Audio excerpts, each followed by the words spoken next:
हरे कृष्ण माता जी। ओम नमो भगवते वासुदेवाय। ओम नमो भगवते वासुदेवाय। ओम नमो भगवते वासुदेवाय। नारायण नमस्कृत्य नरं चैव नरोत्तमं देवी सरस्वती व्यासं ततो जयमुदीरयेत्। नष्टप्रायेषु अभद्रेषु नित्यं भागवत सेवया भगवती उत्तमा श्लोके भक्तिर्भवति नैष्ठकी। कृष्णाय वासुदेवाय देवकी नंदनाय च नंदगोपकुमाराय गोविंदाय नमो नमः। नमो विष्णुपादाय कृष्णप्रेष्ठाय भूतले श्रीमते भक्तिवेदांत स्वामिन्निति नामिने। नमस्ते सरस्वते देवे गौरवाणी प्रचारिणी निर्विशेष शून्यवादी पाश्चात्य देशतारिणी। जय श्री कृष्ण चैतन्य प्रभु नित्यानंद श्री अद्वैत गदाधर श्रीवासादि गौर भक्तवृंद। हरे कृष्णा कृष्ण कृष्ण हरे हरे हरे राम राम राम हरे हरे। हरे कृष्णा कृष्ण कृष्ण हरे हरे हरे राम राम राम हरे हरे। हरे कृष्णा कृष्ण कृष्ण हरे हरे हरे राम राम राम हरे हरे। ಹರೇ ಕೃಷ್ಣ. ಮೊದಲನೆಯ ಸ್ಕಂದ 12ನೇ ಅಧ್ಯಾಯ ಶ್ಲೋಕ 13. ತಸ್ಯ ಪ್ರೀತಾಮನ ರಾಜ ವಿಪ್ರೈ ದೌರ್ಮ್ಯ ಕೃಪಾದಿಭಿಃ ಜಾತಕಂ ಕಾರಯಾಮಾಸ ವಾಚಯಿತ್ವಾ ಚ ಮಂಗಲಂ. ತಸ್ಯ ಅವನ ಪ್ರೀತಮನ ತೃಪ್ತನಾದವನು ರಾಜ ಯುಧಿಷ್ಠಿರ ಮಹಾರಾಜನು ವಿಪ್ರೈ ವಿದ್ವಾಂಸರಾದ ಬ್ರಾಹ್ಮಣರಿಂದ ದೌಮ್ಯರು ಕೃಪಾಚಾರ್ಯರು ಅದಿಭಿ ಮೊದಲಾದ ಜಾತಕಂ ಮಗು ಹುಟ್ಟಿದೊಡನೆಯೇ ಆಚರಿಸುವ ಒಂದು ಸಂಸ್ಕಾರ ಪ್ರಕ್ರಿಯೆಯನ್ನು ಕಾರಾಯಂ ಮಾಡಿಸಿದನು. ವಾಚಯಿತ್ವ ಹೇಳುವುದರಿಂದ ಚ ಕೂಡ ಮಂಗಲಂ ಶುಭಕರವಾದುದನ್ನು. ಅನುವಾದ: ಮಹಾರಾಜ ಪರೀಕ್ಷಿತನ ಜನನದಿಂದ ಸಂತುಷ್ಟನಾದ ಯುಧಿಷ್ಠಿರ ಮಹಾರಾಜನು ಜಾತ ಸಂಸ್ಕಾರವನ್ನ ಮಾಡಿಸಿದನು. ದೌಮ್ಯ ಮತ್ತು ಕೃಪರೇ ಪ್ರಮುಖರಾದ ವಿದ್ವದ್ಬ್ರಾಹ್ಮಣರು ಮಂಗಳ ಮಂತ್ರಗಳನ್ನು ಪಠಿಸಿದರು. ಭಾವಾರ್ಥ: ವರ್ಣಾಶ್ರಮ ಪದ್ಧತಿಯಲ್ಲಿ ವಿಹಿತವಾದ ಜಾತಕರ್ಮಾದಿ ಸಂಸ್ಕಾರಗಳನ್ನು ಮಾಡಿಸುವುದಕ್ಕೆ ನಿಪುಣರಾದ ಉತ್ತಮ ಹಾಗೂ ಬುದ್ಧಿಶಾಲಿ ವರ್ಗದ ಬ್ರಾಹ್ಮಣರ ಅವಶ್ಯಕತೆ ಇದೆ. ಅಂತಹ ಸಂಸ್ಕಾರಗಳನ್ನು ನಡೆಸುವ ಹೊರತು ಸತ್ಪ್ರಜೆಯ ಸಂಭವವಿಲ್ಲ.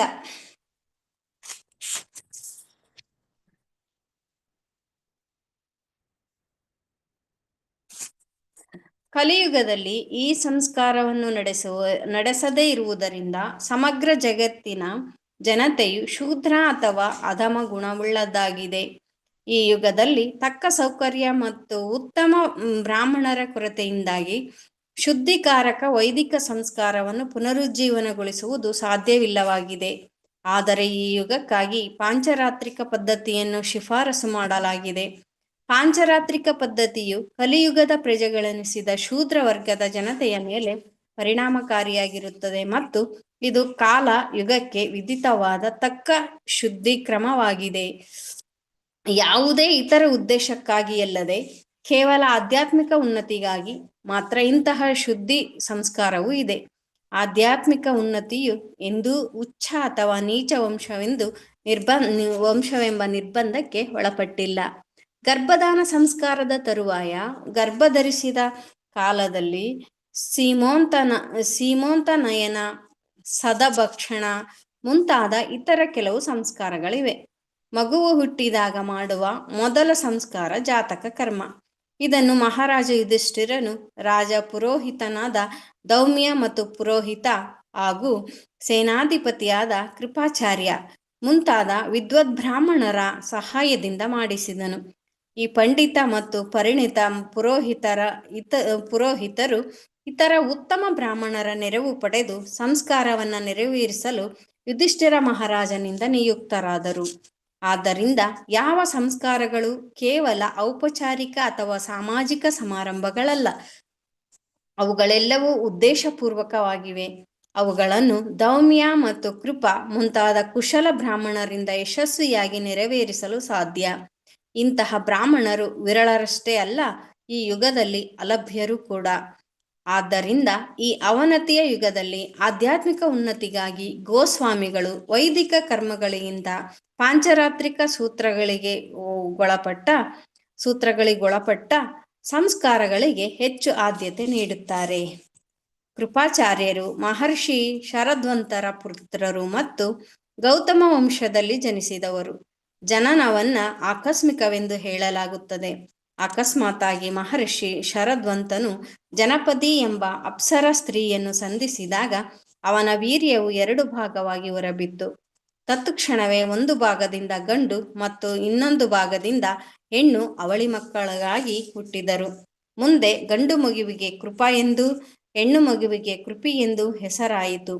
ಶಂತನು ಮಹಾರಾಜನು ಕಾಡಿನಲ್ಲಿ ಬೇಟೆಯಾಡುತ್ತಿದ್ದಾಗ ಈ 2 ಮಕ್ಕಳನ್ನು ಎತ್ತಿಕೊಂಡೊಯ್ದನು. ಅವುಗಳಿಗೆ ಉಚಿತ ಸಂಸ್ಕಾರಗಳನ್ನು ಮಾಡಿಸಿ ಬ್ರಾಹ್ಮಣ ಮಟ್ಟಕ್ಕೇರಿಸಿ ಬೆಳೆಸಿದನು. ಕಾಲಾಂತರದಲ್ಲಿ ಕೃಪಾಚಾರ್ಯರು ದ್ರೋಣಾಚಾರ್ಯರಂತೆ ಮಹಾಸೇನಾಪತಿಯಾದರು. ಆತನ ಸೋದರಿಯನ್ನು ದ್ರೋಣಾಚಾರ್ಯರು ಮದುವೆಯಾದರು.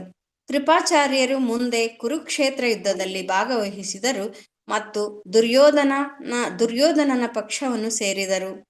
ಕೃಪಾಚಾರ್ಯರು ಪರೀಕ್ಷಿತ ಮಹಾರಾಜನ ತಂದೆಯಾದ ಅಭಿಮನ್ಯುವನ್ನು ಕೊಲ್ಲಲು ಸಹಕರಿಸಿದರಾದರೂ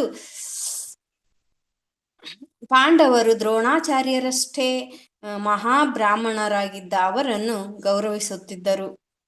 ಪಾಂಡವರು ದುರ್ಯೋಧನನಿಂದ ದ್ಯೂತದಲ್ಲಿ ಸೋತು ಕಾಡಿಗೆ ಹೋದಾಗ ಧೃತರಾಷ್ಟ್ರನು ಮಾರ್ಗದರ್ಶನಕ್ಕಾಗಿ ಪಾಂಡವರನ್ನ ಕೃಪಾಚಾರ್ಯರಿಗೆ ಒಪ್ಪಿಸಿದನು.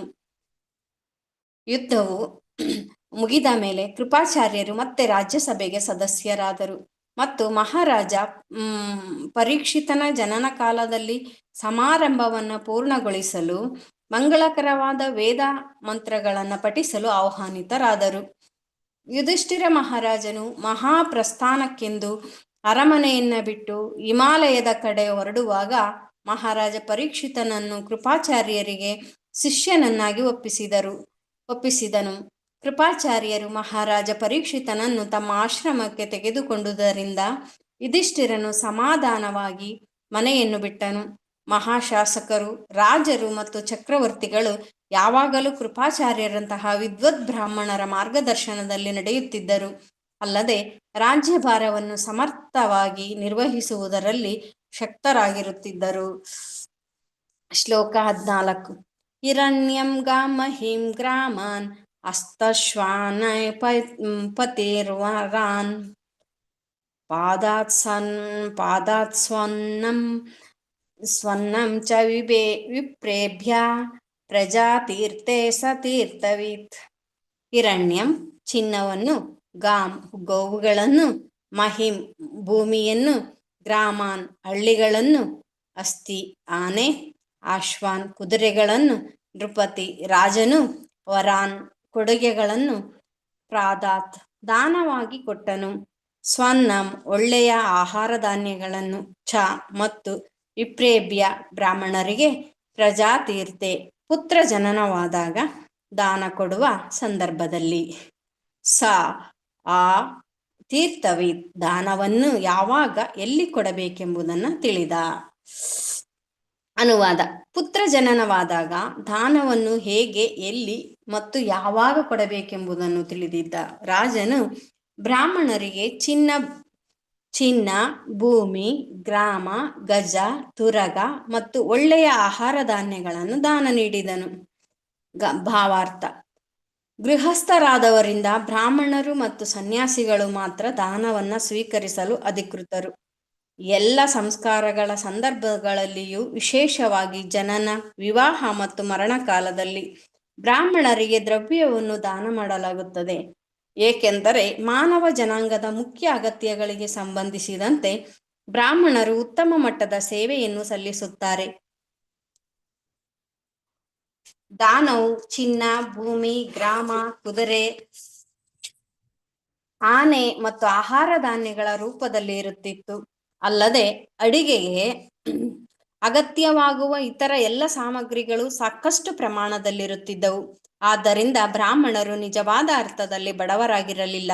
ಅವರಿಗೆ ಚಿನ್ನ, ಭೂಮಿ, ಗ್ರಾಮ, ಕುದುರೆ, ಆನೆ ಮತ್ತು ಸಾಕಷ್ಟು ಧಾನ್ಯವಿರುತ್ತಿದ್ದರಿಂದ ಅವರು ತಮಗಾಗಿ ಏನನ್ನೂ ಸಂಪಾದಿಸಬೇಕಾದುದಿರಲಿಲ್ಲ. ಅವರು ಕೇವಲ ಇಡೀ ಸಮಾಜದ ಕ್ಷೇಮಕ್ಕಾಗಿ ತಮ್ಮನ್ನು ತಾವು ಅರ್ಪಿಸಿಕೊಳ್ಳುತ್ತಿದ್ದರು. ತೀರ್ಥವಿತ್ತೆಂಬ ಪದವು ಅರ್ಥಗರ್ಭಿತವಾದುದು, ಏಕೆಂದರೆ ಇಲ್ಲಿ ರಾಜನು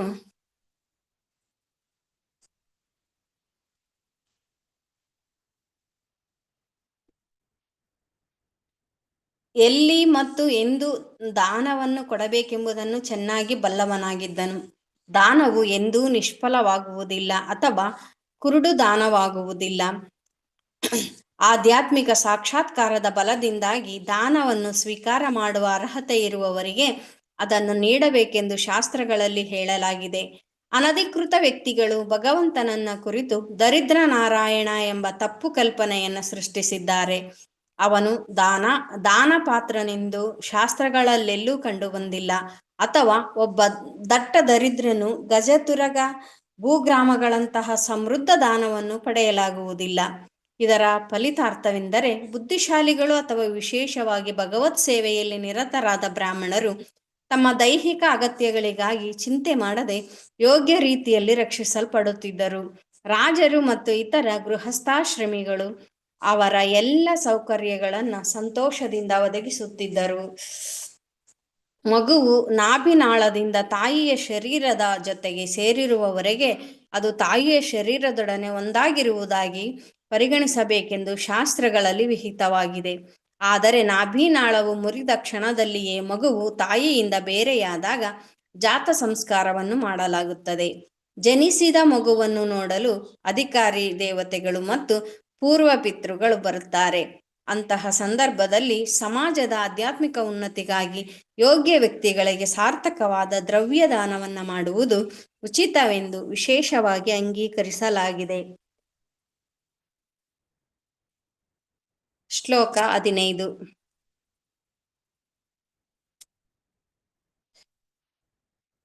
ತಮೂಚು ಬ್ರಾಹ್ಮಣಸ್ತುಷ್ಟ ರಾಜಾನಾಂ ಪ್ರಶ್ಯಯಾನ್ವಿತಂ ಏಷಾ ಹ್ಯಸ್ಮಿನ್ ಪ್ರಜಾತಂತೌ ಪುರುಣಾಂ ಪೌರವರ್ಷಭ. ತಂ ಅವನಿಗೆ ಊಚುಹು ಹೇಳಿದರು. ಬ್ರಾಹ್ಮಣ ವಿದ್ವಾಂಸರಾದ ಬ್ರಾಹ್ಮಣರು ತುಷ್ಟ ಅತ್ಯಂತ ತೃಪ್ತರಾದ ರಾಜಾನಾಂ ರಾಜನನ್ನು ಕುರಿತು ಪ್ರಶ್ರಯಾನ್ವಿತಂ ತುಂಬ ವಿನಯಶೀಲನಾದ ಏಷ ಇವನು ಹಿ ನಿಶ್ಚಯವಾಗಿ ಆಸ್ಮಿನ್ ಈ ಪ್ರಜಾತಂತೌ ವಂಶಾವಳಿಯಲ್ಲಿ ಪುರುಣಾಂ ಪುರುಗಳ ಪೌರವ ಋಷಭ ಪುರುಗಳಲ್ಲಿ ಶ್ರೇಷ್ಠನಾದವನು. ಅನುವಾದ: ವಿದ್ವಾಂಸರಾದ ಬ್ರಾಹ್ಮಣರು ರಾಜನ ದಾನಗಳಿಂದ ಸಂತೃಪ್ತರಾಗಿ ಅವನನ್ನು ಪುರುಷ ಶ್ರೇಷ್ಠನೆಂದು ಸಂಬೋಧಿಸಿದರು ಮತ್ತು ಅವನ ಮಗನು ಖಂಡಿತವಾಗಿ ಪುರುವಂಶದ ಕುಡಿಯಾಗಿದ್ದಾನೆಂದು ತಿಳಿಸಿದರು. ಶ್ಲೋಕ 16. ದೈವೇನ ಪ್ರತಿಘಾತೇನ ಶುಕ್ಲೇ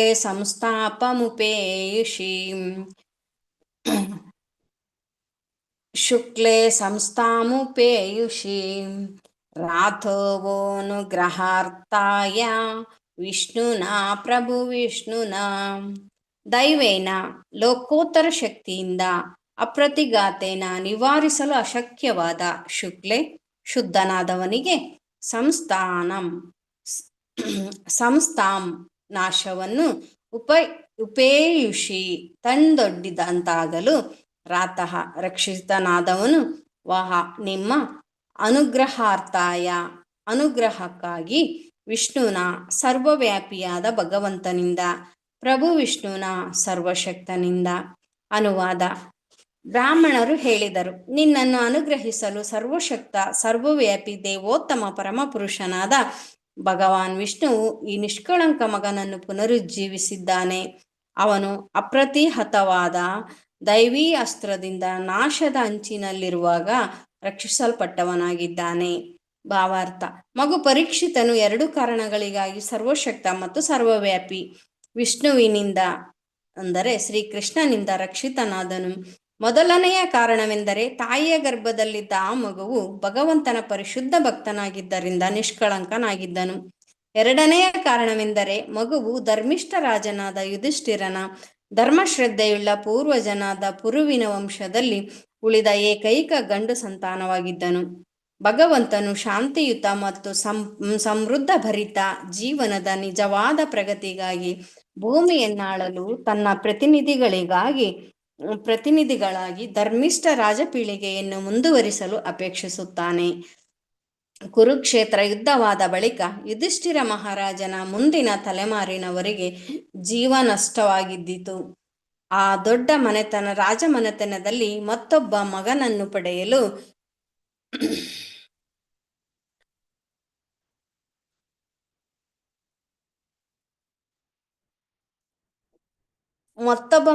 ಪಡೆಯುವವರು ಯಾರೂ ಇರಲಿಲ್ಲ. ಅಭಿಮನ್ಯುವಿನ ಮಗನಾದ ಮಹಾರಾಜ ಪರೀಕ್ಷಿತನು ಆ ಕುಲದಲ್ಲಿ ಬದುಕುಳಿದ ಏಕೈಕ ಉತ್ತರಾಧಿಕಾರಿ. ಅವನು ಅಶ್ವತ್ಥಾಮನ ಅಪ್ರತಿಹತವೂ ದಿವ್ಯವೂ ಆದ ಬ್ರಹ್ಮಾಸ್ತ್ರದಿಂದ ನಾಶ ಹೊಂದಬೇಕಾಗಿತ್ತು. ಶ್ರೀಕೃಷ್ಣನನ್ನು ಇಲ್ಲಿ ವಿಷ್ಣುವೆಂದು ವರ್ಣಿಸಿರುವುದು ವೈಶಿಷ್ಟ್ಯವಾಗಿದೆ. ಮೂಲ ದೇವೋತ್ತಮ ಪುರುಷನಾದ ಶ್ರೀಕೃಷ್ಣನು ತನ್ನ ವಿಷ್ಣು ರೂಪದ ಅಧಿಕಾರದಲ್ಲಿ ರಕ್ಷಣೆ ಮತ್ತು ನಾಶ ಕಾರ್ಯಗಳನ್ನು ಮಾಡುತ್ತಾನೆ. ವಿಷ್ಣುವು ಶ್ರೀಕೃಷ್ಣನ ಸ್ವಾಂಶ ವಿಸ್ತೃತ ರೂಪ. ಭಗವಂತನು ಸರ್ವವ್ಯಾಪಕ ಕಾರ್ಯಗಳನ್ನು ತನ್ನ ವಿಷ್ಣು ರೂಪದಲ್ಲಿ ನಡೆಸುತ್ತಾನೆ. ಶಿಶು ಪರೀಕ್ಷಿತನನ್ನು ಇಲ್ಲಿ ನಿಷ್ಕಳಂಕ ಶುಕ್ಲನೆಂದು ವರ್ಣಿಸಲಾಗಿದೆ, ಏಕೆಂದರೆ ಅವನು ಭಗವಂತನ ಪರಿಶುದ್ಧ ಭಕ್ತ. ಅಂತಹ ಪರಿಶುದ್ಧ ಭಕ್ತರು ಭಗವಂತನ ಧರ್ಮ ಕಾರ್ಯವನ್ನು ನಿರ್ವಹಿಸುವುದಕ್ಕಾಗಿಯೇ ಭೂಮಿಯ ಮೇಲೆ ಅವತರಿಸುತ್ತಾರೆ. ಭಗವಂತನು ಭೌತಿಕ ಸೃಷ್ಟಿಯಲ್ಲಿ ಸುತ್ತುತ್ತಿರುವ ಬದ್ಧಾತ್ಮರು ತಮ್ಮ ನಿಜಧಾಮಕ್ಕೆ ಮರಳಬೇಕೆಂದು ಬಯಸುತ್ತಾನೆ. ಅದಕ್ಕಾಗಿ ವೇದಗಳಂತಹ ದಿವ್ಯವಾದ ಸಾಹಿತ್ಯಗಳನ್ನು ನಿರ್ಮಿಸಿ, ಸಾಧು ಸತ್ಪುರುಷರನ್ನು ಕಳುಹಿಸಿ ಮತ್ತು ತನ್ನ ಪ್ರತಿನಿಧಿಯಾದ ಗುರುವನ್ನು ನಿಯಮಿಸಿ ಅವರಿಗೆ ಸಹಾಯ ನೀಡುತ್ತಾನೆ. ಅಂತಹ ದಿವ್ಯವಾದ ಸಾಹಿತ್ಯಗಳು, ಧರ್ಮ ಪ್ರಚಾರಕರು ಮತ್ತು ಭಗವಂತನ ಪ್ರತಿನಿಧಿಗಳು ಕಶ್ಮಲವಿಲ್ಲದೆ ಶುದ್ಧರಾಗಿರುತ್ತಾರೆ. ಏಕೆಂದರೆ ಭೌತಿಕ ಗುಣಗಳ ಕಲ್ಮಶವು ಅವರನ್ನ ತಟ್ಟುವುದಂತೂ ಸಾಧ್ಯವಿಲ್ಲ. ನಾಶದ ಭಯವುಂಟಾದಾಗೆಲ್ಲ ಅವರನ್ನ ಭಗವಂತನು ರಕ್ಷಿಸುತ್ತಾನೆ. ಪೂರಾ ಭೌತಿಕವಾದಿಗಳಾದವರು ಅವರಿಗೆ ಅಂತಹ ಮೂರ್ಖ ಬೆದರಿಕೆಗಳನ್ನು ಹಾಕುತ್ತಾರೆ. ಮಗು ಪರೀಕ್ಷಿತನ ಮೇಲೆ ಅಶ್ವತ್ಥಾಮನು ಎಸೆದ ಬ್ರಹ್ಮಾಸ್ತ್ರವು ಖಂಡಿತವಾಗಿ ಶಕ್ತಿಯುಳ್ಳದ್ದಾಗಿತ್ತು. ಭೌತಿಕ ಜಗತ್ತಿನ ಯಾವ ವಸ್ತುವು ಅದರ ಭೇದನ ಸಾಮರ್ಥ್ಯವನ್ನು ತಡೆಯುವುದು ಸಾಧ್ಯವಿರಲಿಲ್ಲ. ಆದರೆ ಒಳಗೂ ಹೊರಗೂ ಎಲ್ಲೆಡೆಯಲ್ಲಿಯೂ ಇರುವ ಸರ್ವಶಕ್ತನಾದ ಭಗವಂತನು ಅದನ್ನು ತನ್ನ ಶಕ್ತತೆಯಿಂದ ನಿಷ್ಫಲಗೊಳಿಸಲು ಸಮರ್ಥನಾದನು. ಭಗವಂತನು ಈ ರೀತಿ ಮಾಡಿದ್ದು ತನ್ನ ನಿಷ್ಕಪಟ ಸೇವಕನು ಭಗವಂತನ ನಿರ್ವ್ಯಾಜ ಕೃಪೆಗೆ ಸದಾ ಕಟ್ಟು ಬಿದ್ದ ಮತ್ತೊಬ್ಬ ಭಕ್ತನೂ ಆದ ಮಹಾರಾಜ ಯುಧಿಷ್ಠಿರನ ವಂಶಜನನ್ನು ರಕ್ಷಿಸುವುದಕ್ಕಾಗಿ. ಶ್ಲೋಕ 17.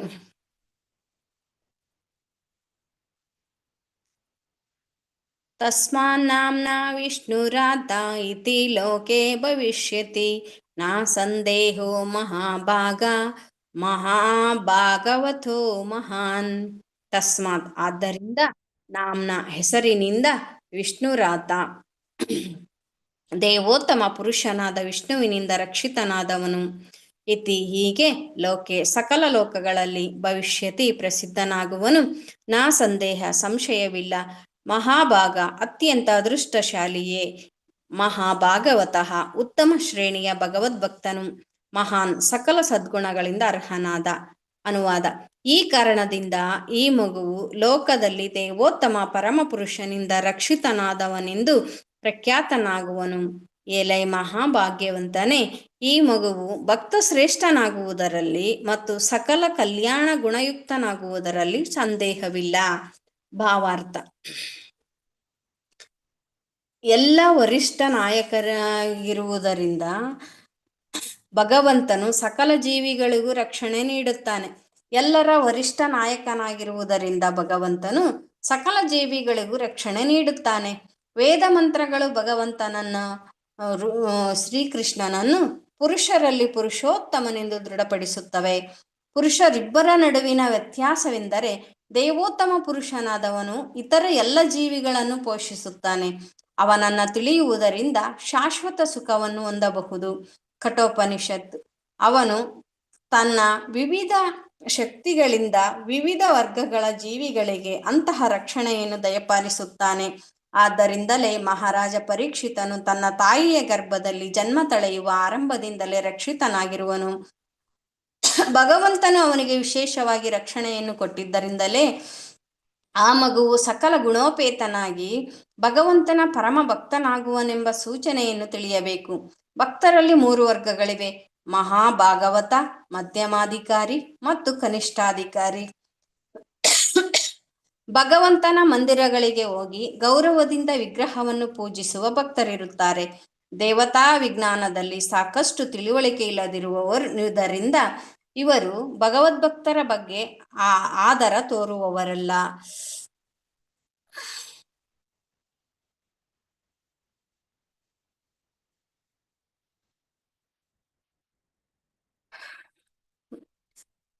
ಇಂತಹವರು ಪ್ರಾಪಂಚಿಕ ಭಕ್ತರು ಅಥವಾ ಕನಿಷ್ಠ ಅಧಿಕಾರಿಗಳು. ಇವರು ಮೂರನೆಯ ವರ್ಗದ ಭಕ್ತರು. 2ನೆಯ ವರ್ಗದ ಭಕ್ತರೆಂದರೆ ಭಗವಂತನಲ್ಲಿ ನಿಜವಾದ ಸೇವಾಭಾವವನ್ನು ಬೆಳೆಸಿಕೊಂಡವರು. ಇವರು ಸಮಾನ ಭಕ್ತರೊಡನೆ ಮಾತ್ರ ಸ್ನೇಹ ಮಾಡಿಕೊಂಡು ಅನನುಭವಿ ಹೊಸ ಭಕ್ತರಿಗೆ ಪ್ರೀತಿಯನ್ನು ತೋರುತ್ತಾರೆ. ಜೊತೆಗೆ ನಾಸ್ತಿಕರಿಂದ ದೂರವಿರುತ್ತಾರೆ. ಆದರೆ ಮೊದಲನೆಯ ವರ್ಗದ ಭಕ್ತರು ಪ್ರತಿಯೊಂದನ್ನು ಭಗವಂತನಲ್ಲಿ ಕಾಣುತ್ತಾರೆ ಅಥವಾ ಪ್ರತಿಯೊಂದನ್ನು ಭಗವಂತನೆಂದು ಕಾಣುತ್ತಾರೆ. ಹಾಗೆಯೇ ಪ್ರತಿಯೊಂದರಲ್ಲಿಯೂ ಭಗವಂತನ ನಿತ್ಯ ಸಂಬಂಧವನ್ನು ಕಾಣುತ್ತಾರೆ. ಭಗವಂತನನ್ನುಳಿದು ಬೇರೇನೂ ಅವರ ದೃಷ್ಟಿಗೆ ಬೀಳುವುದಿಲ್ಲ. ಇಂತಹವರು ಮಹಾಭಾಗವತರೆನಿಸುವರು. ಇಂತಹ ಉತ್ತಮ ಭಕ್ತರು ಎಲ್ಲ ವಿಷಯಗಳಲ್ಲಿಯೂ ಪರಿಪೂರ್ಣರು. ಭಕ್ತನೊಬ್ಬನು ಯಾವುದೇ ವರ್ಗಕ್ಕೆ ಸೇರಿದವನಾದರೂ ಸಹಜವಾಗಿಯೇ ಎಲ್ಲ ಸದ್ಗುಣಗಳಿಂದ ಕೂಡಿರುತ್ತಾನೆ. ಮಹಾರಾಜ ಪರೀಕ್ಷಿತನಂತಹ ಮಹಾಭಾಗವತ ಭಕ್ತನು ನಿಜವಾಗಿ ಎಲ್ಲ ಅಂಶಗಳಲ್ಲಿಯೂ ಪರಿಪೂರ್ಣನು. ಮಹಾರಾಜ ಯುಧಿಷ್ಠಿರನ ವಂಶದಲ್ಲಿ ಜನ್ಮವನ್ನು ತಳೆದುದರಿಂದ ಅವನನ್ನು ಇಲ್ಲಿ ಮಹಾಭಾಗವತ ಅಥವಾ ಮಹಾಭಾಗ್ಯಶಾಲಿ ಎಂದು ಸಂಬೋಧಿಸಲಾಗಿದೆ. ಮಹಾಭಾಗವತನು ಜನ್ಮವೆತ್ತಿದ ವಂಶವು ಭಾಗ್ಯಶಾಲಿಯಾದ ವಂಶ. ಏಕೆಂದರೆ ಉತ್ತಮ ಭಕ್ತ ಜನಿಸಿದರೆ ಭೂತ, ವರ್ತಮಾನ ಮತ್ತು ಭವಿಷ್ಯತ್ತಿನ 100 ತಲೆಮಾರುಗಳು ಭಗವಂತನ ಕೃಪೆಯಿಂದ ಅವನ ಪ್ರೀತಿಯ ಭಕ್ತನ ಮೇಲಿನ ಗೌರವದಿಂದ ಮುಕ್ತರಾಗುತ್ತಾರೆ. ಆದ್ದರಿಂದ ಭಗವಂತನ ಶುದ್ಧ ಭಕ್ತನಾಗುವುದರಿಂದ ಮಾತ್ರ ಅವನ ವಂಶಕ್ಕೆ ಅತ್ಯಂತ ಹೆಚ್ಚಿನ ಪ್ರಯೋಜನ ಉಂಟಾಗುತ್ತದೆ.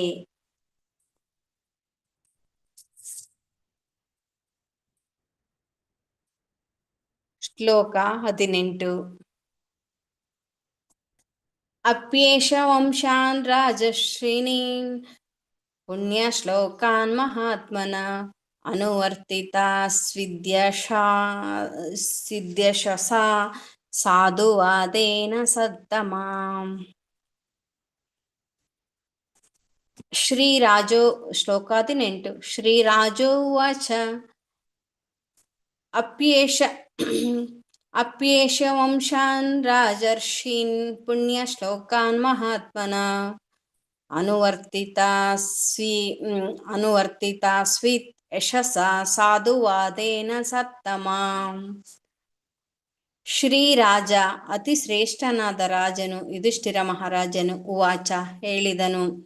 ಅಪಿ ಎಲ್ಲಾದರೂ ಏಷ ಇವನು ವಂಶಾನ್ ವಂಶದ ರಾಜರ್ಷಿಗಳನ್ನು ಪುಣ್ಯಶ್ಲೋಕಾನ್ ಪುಣ್ಯಕರ ನಾಮದ ಮಹಾತ್ಮರಾದ ಅನುವರ್ತಿತ ಅನುಸರಿಸುವವನು ಸ್ವಿತ್ ಆಗುವನೇ ಯಶಸ ಸಾಧನೆಗಳಿಂದ ಸಾಧುವಾದೇನ ಮಹಿಮೆಗಳಿಂದ ಸತ್ತಮ ಮಹಾತ್ಮರೇ. ಅನುವಾದ. ಧರ್ಮಿಷ್ಠ ರಾಜನು ಯುಧಿಷ್ಠಿರನು ಪ್ರಶ್ನಿಸಿದನು, ಎಲೈ ಮಹಾತ್ಮರೇ, ಈ ಉತ್ತಮ ರಾಜವಂಶದಲ್ಲಿ ಜನಿಸಿದ ಇತರರಂತೆ ಇವನು ಸಾಧು ರಾಜನಾಗುವನೇ? ಪುಣ್ಯವಂತನೆಂದು ಹೆಸರು ಗಳಿಸುವನೇ? ತನ್ನ ಸಾಧನೆಗಳಿಂದ ಕೀರ್ತಿಶಾಲಿಯಾಗಿ ವೈಭವದಿಂದ ಬಾಳುವನೇ? ಭಾವಾರ್ಥ. ಯುಧಿಷ್ಠಿರ ರಾಜನ ಪೂರ್ವಜರೆಲ್ಲರೂ ದೊಡ್ಡ ರಾಜ ಋಷಿಗಳಾಗಿದ್ದರು. ಅವರು ತಮ್ಮ ಮಹತ್ ಸಾಧನೆಗಳಿಂದ ಪುಣ್ಯಶಾಲಿಗಳು ಮತ್ತು ಶ್ಲಾಘನೀಯರೂ ಆಗಿದ್ದರು. ಅವರೆಲ್ಲರೂ ಸಿಂಹಾಸನವನ್ನು ಅಲಂಕರಿಸಿದ ಸಾಧುಗಳಾಗಿದ್ದರು. ಆದ್ದರಿಂದಲೇ ರಾಜ್ಯದ ಎಲ್ಲ ಪ್ರಜೆಗಳು ಸುಖದಿಂದ, ಧರ್ಮದಿಂದ, ಸದ್ವರ್ತನೆಯಿಂದ, ಸಮೃದ್ಧಿಯಿಂದ ಮತ್ತು ಆಧ್ಯಾತ್ಮಿಕ ಸಾಕ್ಷಾತ್ಕಾರದಿಂದ ಕೂಡಿದ್ದರು. ಆ ಮಹಾರಾಜ ಋಷಿಗಳು, ಮಹಾತ್ಮರ ಮತ್ತು ಆಧ್ಯಾತ್ಮಿಕ ಆದೇಶಗಳ ಕಟ್ಟುನಿಟ್ಟಿನ ಮಾರ್ಗದರ್ಶನದಲ್ಲಿ ತರಬೇತಿ ಪಡೆದರು. ಅದರ ಪರಿಣಾಮವಾಗಿ ರಾಜ್ಯವು ಸಾಧು ಜನರಿಂದ ತುಂಬಿದಿತು ಮತ್ತು ಆಧ್ಯಾತ್ಮಿಕ ಜೀವನದ ಸುಖೀ ದೇಶವಾಗಿತ್ತು. ಮಹಾರಾಜ ಯುಧಿಷ್ಠಿರನಾದರೂ ತನ್ನ ಪೂರ್ವಜರ ಪಡಿ ಹೆಚ್ಚಾಗಿದ್ದನು. ತನ್ನ ಮುಂದಿನ ರಾಜನು ಮಹಿಮರಾದ ಪೂರ್ವಜರಂತೆಯೇ ಆಗಬೇಕೆಂದು ಅವನು ಇಚ್ಛಿಸಿದನು. ಜ್ಯೋತಿಷ್ಯ ಲೆಕ್ಕಾಚಾರದ ಪ್ರಕಾರ ಮಗುವು ಭಗವಂತನ ಉತ್ತಮ ಭಕ್ತನಾಗುವನೆಂದು ವಿದ್ವದ್ಬ್ರಾಹ್ಮಣರಿಂದ ತಿಳಿದು ಸಂತುಷ್ಟನಾದನು ಮತ್ತು ಆ ಮಗು ಮಹಿಮರಾದ ಪೂರ್ವಜರ ಹೆಜ್ಜೆಗಳನ್ನು ಅನುಸರಿಸುವನೋ ಇಲ್ಲವೋ ಎಂದು ರಹಸ್ಯವಾಗಿ ತಿಳಿಯಲು ಇಚ್ಛಿಸಿದನು. ಅದು ರಾಜ್ಯದ ಪದ್ಧತಿ. ಆಡಳಿತ ನಡೆಸುವ ರಾಜನು ಧಾರ್ಮಿಕನು, ಭಗವಂತನ ವೀರ ಭಕ್ತನು ಮತ್ತು ಗರ್ವಿಷ್ಠರಿಗೆ ಭಯದ ಮೂರ್ತಿಯೂ ಆಗಿರಬೇಕು.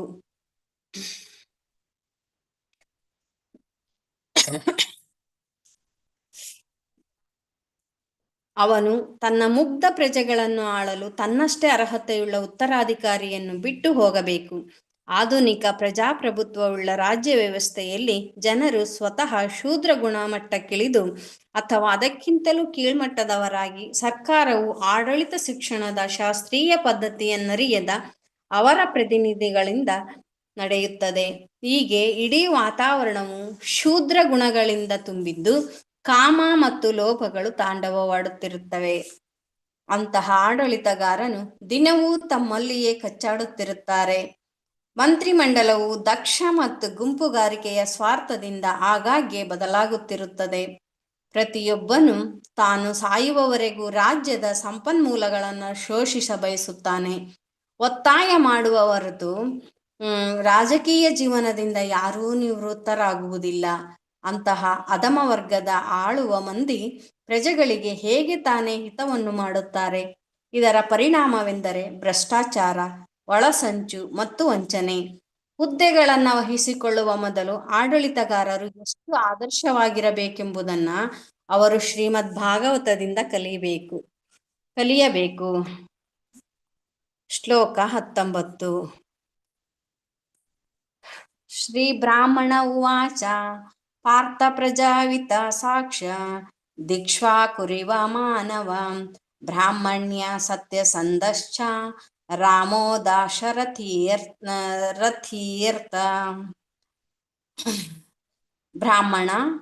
ಸದ್ಬ್ರಾಹ್ಮಣರು ಉವಾಚ ಹೇಳಿದರು. ಪಾರ್ಥ, ಪೃಥೆಯ ಕುಂತಿಯ ಮಗನೇ, ಪ್ರಜಾ ಹುಟ್ಟಿದವರನ್ನು ಅವಿತ ಪಾಲಿಸುವ ಸಾಕ್ಷಾತ್ತಾಗಿ ಇಕ್ಷ್ವಾಕು ಇವ, ಇಕ್ಷ್ವಾಕುವಿನಂತೆಯೇ ಮಾನವ, ಮನುವಿನ ಮಗನು, ಬ್ರಾಹ್ಮಣರ ಅನುವರ್ತಿಯೂ ಅವರಲ್ಲಿ ಗೌರವವುಳ್ಳವನೂ ಆದ ಸತ್ಯಸಂಧ, ಸತ್ಯವಂತನು ಚ ಕೂಡ ರಾಮ, ದೇವೋತ್ತಮ ಪುರುಷ ಶ್ರೀರಾಮ, ದಶರಥ ಮಹಾರಾಜನ ಮಗನಾದ ಯಥಾ ಅವನಂತೆ. ಭಾವಾರ್ಥ. ಅನುವಾದ. ವಿದ್ವದ್ಬ್ರಾಹ್ಮಣರು ಹೇಳಿದರು, ಎಲೈ ಪೃಥಾಪುತ್ರನೇ, ಹುಟ್ಟಿದವರೆಲ್ಲರನ್ನು ಪಾಲಿಸುವುದರಲ್ಲಿ, ಪ್ರಜಾಪಾಲನೆಯಲ್ಲಿ ಈ ಮಗುವು ಸಾಕ್ಷಾತ್ ಮನುಪುತ್ರ ಇಕ್ಷ್ವಾಕು ರಾಜನಂತೆ ಇರುವನು. ಇನ್ನು ಬ್ರಾಹ್ಮಣ ಧರ್ಮಗಳನ್ನು ಅನುಸರಿಸುವ ವಿಷಯದಲ್ಲಿ, ವಿಶೇಷವಾಗಿ ಪ್ರತಿಜ್ಞಾ ಪಾಲನೆಯಲ್ಲಿ ಅವನು ದಶರಥ ಮಹಾರಾಜನ ಪುತ್ರನಾದ ದೇವೋತ್ತಮ ಪುರುಷ ರಾಮನಂತೆಯೇ ಆಗುವನು. ಭಾವಾರ್ಥ. ಪ್ರಜಾ ಎಂದರೆ ಭೌತಿಕ ಜಗತ್ತಿನಲ್ಲಿ ಜನ್ಮವೆತ್ತಿದ ಜೀವಿ. ವಾಸ್ತವಿಕವಾಗಿ ಜೀವಿಗೆ ಜನನವೂ ಇಲ್ಲ, ಮರಣವೂ ಇಲ್ಲ.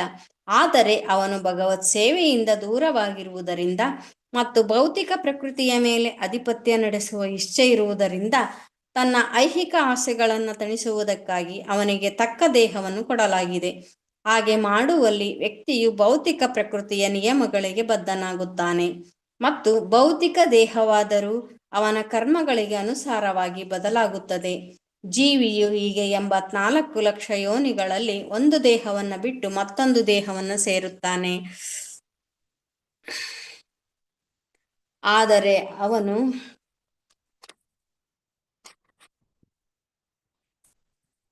ಭಗವಂತನ ವಿಭಿನ್ನಾಂಶವಾಗಿರುವುದರಿಂದ ಭಗವಂತನು ಅವನಿಗೆ ಜೀವನದ ಎಲ್ಲ ಅಗತ್ಯಗಳನ್ನು ಕೊಟ್ಟು ಪೋಷಿಸುವುದಲ್ಲದೆ ಭಗವಂತನು ಮತ್ತು ಭಗವಂತನ ಪ್ರತಿನಿಧಿಗಳಾದ ರಾಜ ಋಷಿಗಳು ಅವನನ್ನು ರಕ್ಷಿಸುತ್ತಾರೆ.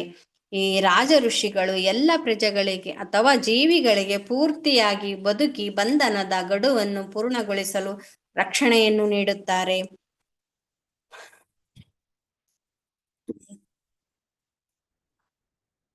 ಪರೀಕ್ಷಿತ ಮಹಾರಾಜನು ನಿಜವಾಗಿ ಆದರ್ಶ ರಾಜ ಋಷಿಯಾಗಿದ್ದನು. ಒಮ್ಮೆ ಅವನು ರಾಜ್ಯದಲ್ಲಿ ಪ್ರವಾಸ ಹೋಗುತ್ತಿದ್ದಾಗ ಕಲಿಪುರುಷನು ಒಂದು ಬಡಪಾಯಿ ಹಸುವನ್ನ ಕೊಲ್ಲಲು ಉದ್ಯುಕ್ತನಾಗಿದ್ದನು. ಆ ಕೂಡಲೇ ಮಹಾರಾಜನು ಅವನನ್ನು ಕೊಲೆಪಾತಕಿಯಂತೆ ನಿಗ್ರಹಿಸಿದನು. ಇದರ ಅರ್ಥವೆಂದರೆ ಸಂತ ಸ್ವಭಾವದ ಆಡಳಿತಗಾರರು ಪ್ರಾಣಿಗಳಿಗೂ ಕೂಡ ರಕ್ಷಣೆ ನೀಡುತ್ತಿದ್ದರು ಎಂದು. ಇದನ್ನ ಮಾಡುತ್ತಿದ್ದುದು ಭಾವನಾತ್ಮಕ ದೃಷ್ಟಿಯಿಂದಲ್ಲ, ಭೌತಿಕ ಜಗತ್ತಿನಲ್ಲಿ ಹುಟ್ಟಿದವರೆಲ್ಲ ಬದುಕುವ ಅಧಿಕಾರ ಹೊಂದಿದ್ದಾರೆ ಎಂಬ ದೃಷ್ಟಿಯಿಂದ. ಸೂರ್ಯಮಂಡಲದ ರಾಜನಿಂದ ಆರಂಭಿಸಿ ಭೂಮಂಡಲದ ರಾಜನವರೆಗಿನ ಎಲ್ಲ ರಾಜ ಋಷಿಗಳು ವೈದಿಕ ಸಾಹಿತ್ಯದ ಪ್ರಭಾವದಿಂದ ಅಂತಹ ಬಲವುಳ್ಳವರಾಗಿರುತ್ತಾರೆ. ವೈದಿಕ ಸಾಹಿತ್ಯವು ಊರ್ಧ್ವ ಲೋಕಗಳಲ್ಲಿಯೂ ಉಪದೇಶಿಸಲ್ಪಡುತ್ತದೆ. ಹಾಗೆಂದು ಭಗವದ್ಗೀತೆ 4.1 ಉಲ್ಲೇಖವಿದೆ. ಭಗವಂತನು ಸೂರ್ಯದೇವನಿಗೆ ಅಂದರೆ ವಿವಸ್ವಾನನಿಗೆ ಉಪದೇಶವಿತ್ತನು ಮತ್ತು ಆ ಉಪದೇಶಗಳು ವಿವಸ್ವಾನನಿಂದ ಅವನ ಮಗ ಮನುವಿನಿಂದ ಮಹಾರಾಜ ಇಕ್ಷ್ವಾಕುವಿಗೆ ಗುರು ಶಿಷ್ಯ ಪರಂಪರೆಯಲ್ಲಿ ಸಾಗಿ ಬರುತ್ತವೆ. ಬ್ರಹ್ಮನ ಒಂದು ದಿನದಲ್ಲಿ 14 ಮನುಗಳಿರುತ್ತಾರೆ. ಇಲ್ಲಿ ಉಲ್ಲೇಖಿಸಿದ ಮನುವು 7ನೆಯ ಮನು. ಈತನು ಪ್ರಜಾಪತಿಗಳಲ್ಲಿ ಪ್ರಜೋತ್ಪಾದಕರು ಒಬ್ಬನು ಹಾಗೂ ಸೂರ್ಯದೇವನ ಮಗನು. ಇವನು ವೈವಸ್ವತ ಮನುವೆಂದು ಪ್ರಖ್ಯಾತನಾಗಿದ್ದಾನೆ. ಇವನಿಗೆ 10 ಮಂದಿ ಪುತ್ರರಿದ್ದು ಮಹಾರಾಜ ಇಕ್ಷ್ವಾಕುವು ಅವರಲ್ಲಿ ಒಬ್ಬನು. ಇಕ್ಷ್ವಾಕು ಮಹಾರಾಜನೂ ಸಹ ಭಗವದ್ಗೀತೆಯಲ್ಲಿ ಬೋಧಿಸಿದಂತಹ ಭಕ್ತಿಯೋಗವನ್ನು ತನ್ನ ತಂದೆ ಮನುವಿನಿಂದ ಕಲಿತನು. ಮನುವು ತನ್ನ ತಂದೆ ಸೂರ್ಯದೇವನಿಂದ ಅದನ್ನು ಕಲಿತಿದ್ದನು. ಅನಂತರ ಭಗವದ್ಗೀತೋಪದೇಶವು ಇಕ್ಷ್ವಾಕು ಮಹಾರಾಜನಿಂದ ಗುರು ಶಿಷ್ಯ ಪರಂಪರೆಯಲ್ಲಿ ಸಾಗಿ ಬಂತು. ಆದರೆ ಕಾಲಕ್ರಮದಲ್ಲಿ ವಿವೇಕ ಶೂನ್ಯ ವ್ಯಕ್ತಿಗಳಿಂದ ಈ ಪರಂಪರೆಯು ಮುರಿದು ಬಿತ್ತು. ಆದ್ದರಿಂದ ಅದನ್ನು ಪುನಃ ಕುರುಕ್ಷೇತ್ರದ ರಣಭೂಮಿಯಲ್ಲಿ ಕೃಷ್ಣನು ಅರ್ಜುನನಿಗೆ ಬೋಧಿಸಬೇಕಾಯಿತು. ಹೀಗೆ ಎಲ್ಲ ವೇದ ಸಾಹಿತ್ಯಗಳು ಭೌತಿಕ ಜಗತ್ತಿನ ಸೃಷ್ಟಿಯ ಆರಂಭದಿಂದ ಪ್ರಚಲಿತವಾಗಿವೆ. ಆದ್ದರಿಂದ ವೇದಗಳು ಅಪೌರುಷೇಯ, ಮಾನವ ನಿರ್ಮಿತವಲ್ಲ ಎನಿಸಿವೆ. ವೇದ ಜ್ಞಾನವನ್ನು ಭಗವಂತನು ನಿರೂಪಿಸಿದನು. ವಿಶ್ವದಲ್ಲಿ ಪ್ರಪ್ರಥಮವಾಗಿ ಸೃಷ್ಟಿಸಲ್ಪಟ್ಟ ಬ್ರಹ್ಮನು ಅದನ್ನು ಶ್ರವಣ ಮಾಡಿದನು.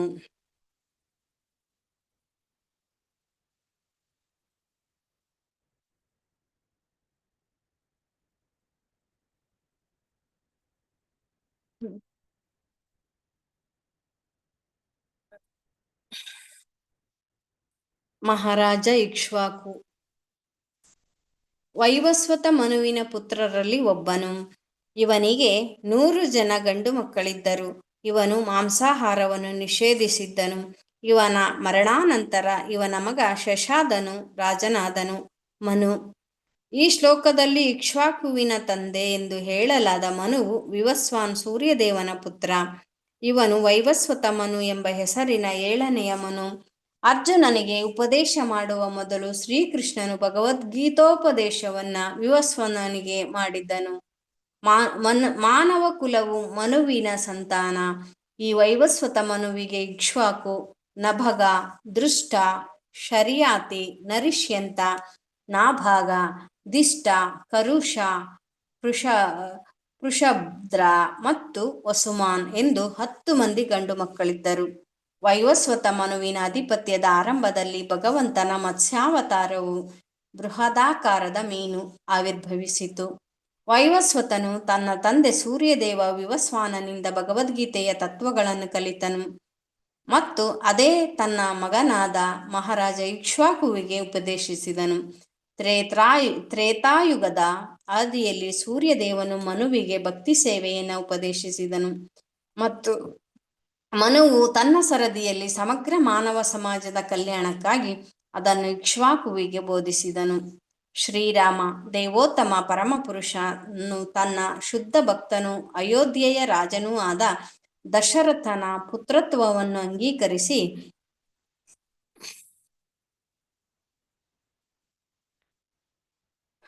ಶ್ರೀರಾಮನಾಗಿ ಅವತರಿಸಿದನು. ಶ್ರೀರಾಮನು ಸ್ವಾಂಶಗಳೊಡನೆ ಅವತರಿಸಿದರೆ ಅಂಶಗಳು ಅವನ ತಮ್ಮಂದಿರಾಗಿ ಅವತರಿಸಿದರು. ತ್ರೇತಾಯುಗದ ಚೈತ್ರ ಶುಕ್ಲ ಪಕ್ಷದ ನವಮಿಯೆಂದು ಭಗವಂತನು ಎಂದಿನಂತೆ ಧರ್ಮತತ್ವಗಳ ಸ್ಥಾಪನೆಗಾಗಿ ಮತ್ತು ಕ್ಷೋಭಕರ ಶಕ್ತಿಗಳ ದಮನಕ್ಕಾಗಿ ಶ್ರೀರಾಮನಾಗಿ ಅವತರಿಸಿದನು. ಅವನು ಚಿಕ್ಕ ಹುಡುಗನಾಗಿರುವಾಗಲೇ ತಪಸ್ವಿಗಳ ದೈನಂದಿನ ಕರ್ತವ್ಯಗಳಿಗೆ ಭಂಗ ಉಂಟು ಮಾಡುತ್ತಿದ್ದ ಸುಬಾಹುವನ್ನು ಕೊಂದು ರಾಕ್ಷಸ ಸ್ತ್ರೀಯ ಪುತ್ರನಾದ ಮಾರೀಚನನ್ನು ಘಾತಿಸಿ ಮಹರ್ಷಿ ವಿಶ್ವಾಮಿತ್ರನಿಗೆ ಸಹಾಯ ಮಾಡಿದನು. ಪ್ರಜಾಕೋಟಿಯ ಒಳಿತಿಗಾಗಿ ಬ್ರಾಹ್ಮಣರು ಮತ್ತು ಕ್ಷತ್ರಿಯರು ಸಹಕರಿಸಬೇಕು. ಬ್ರಾಹ್ಮಣ ಋಷಿಗಳು ಮತ್ತು ತಮ್ಮ ಪರಿಪೂರ್ಣ ಜ್ಞಾನದಿಂದ ಜನರಿಗೆ ಬೋಧಿಸುವ ಯತ್ನ ಮಾಡಿದರೆ ಕ್ಷತ್ರಿಯರು ಜನರ ರಕ್ಷಣೆ ಮಾಡುವರು.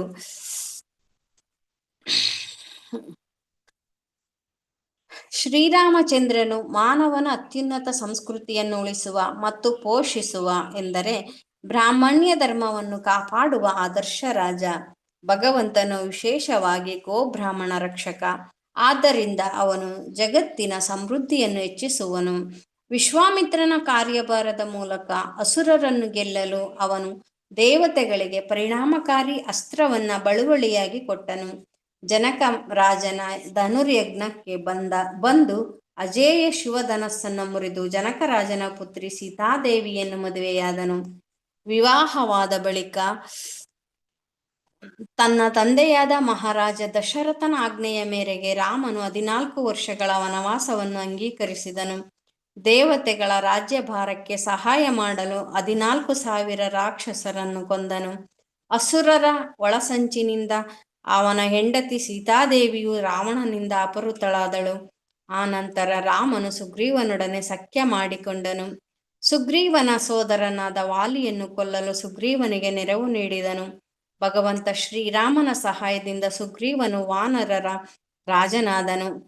ಹಿಂದೂ ಸಾಗರದ ಮೇಲೆ ತೇಲುವ ಶಿಲಾಸೇತುವೆಯನ್ನು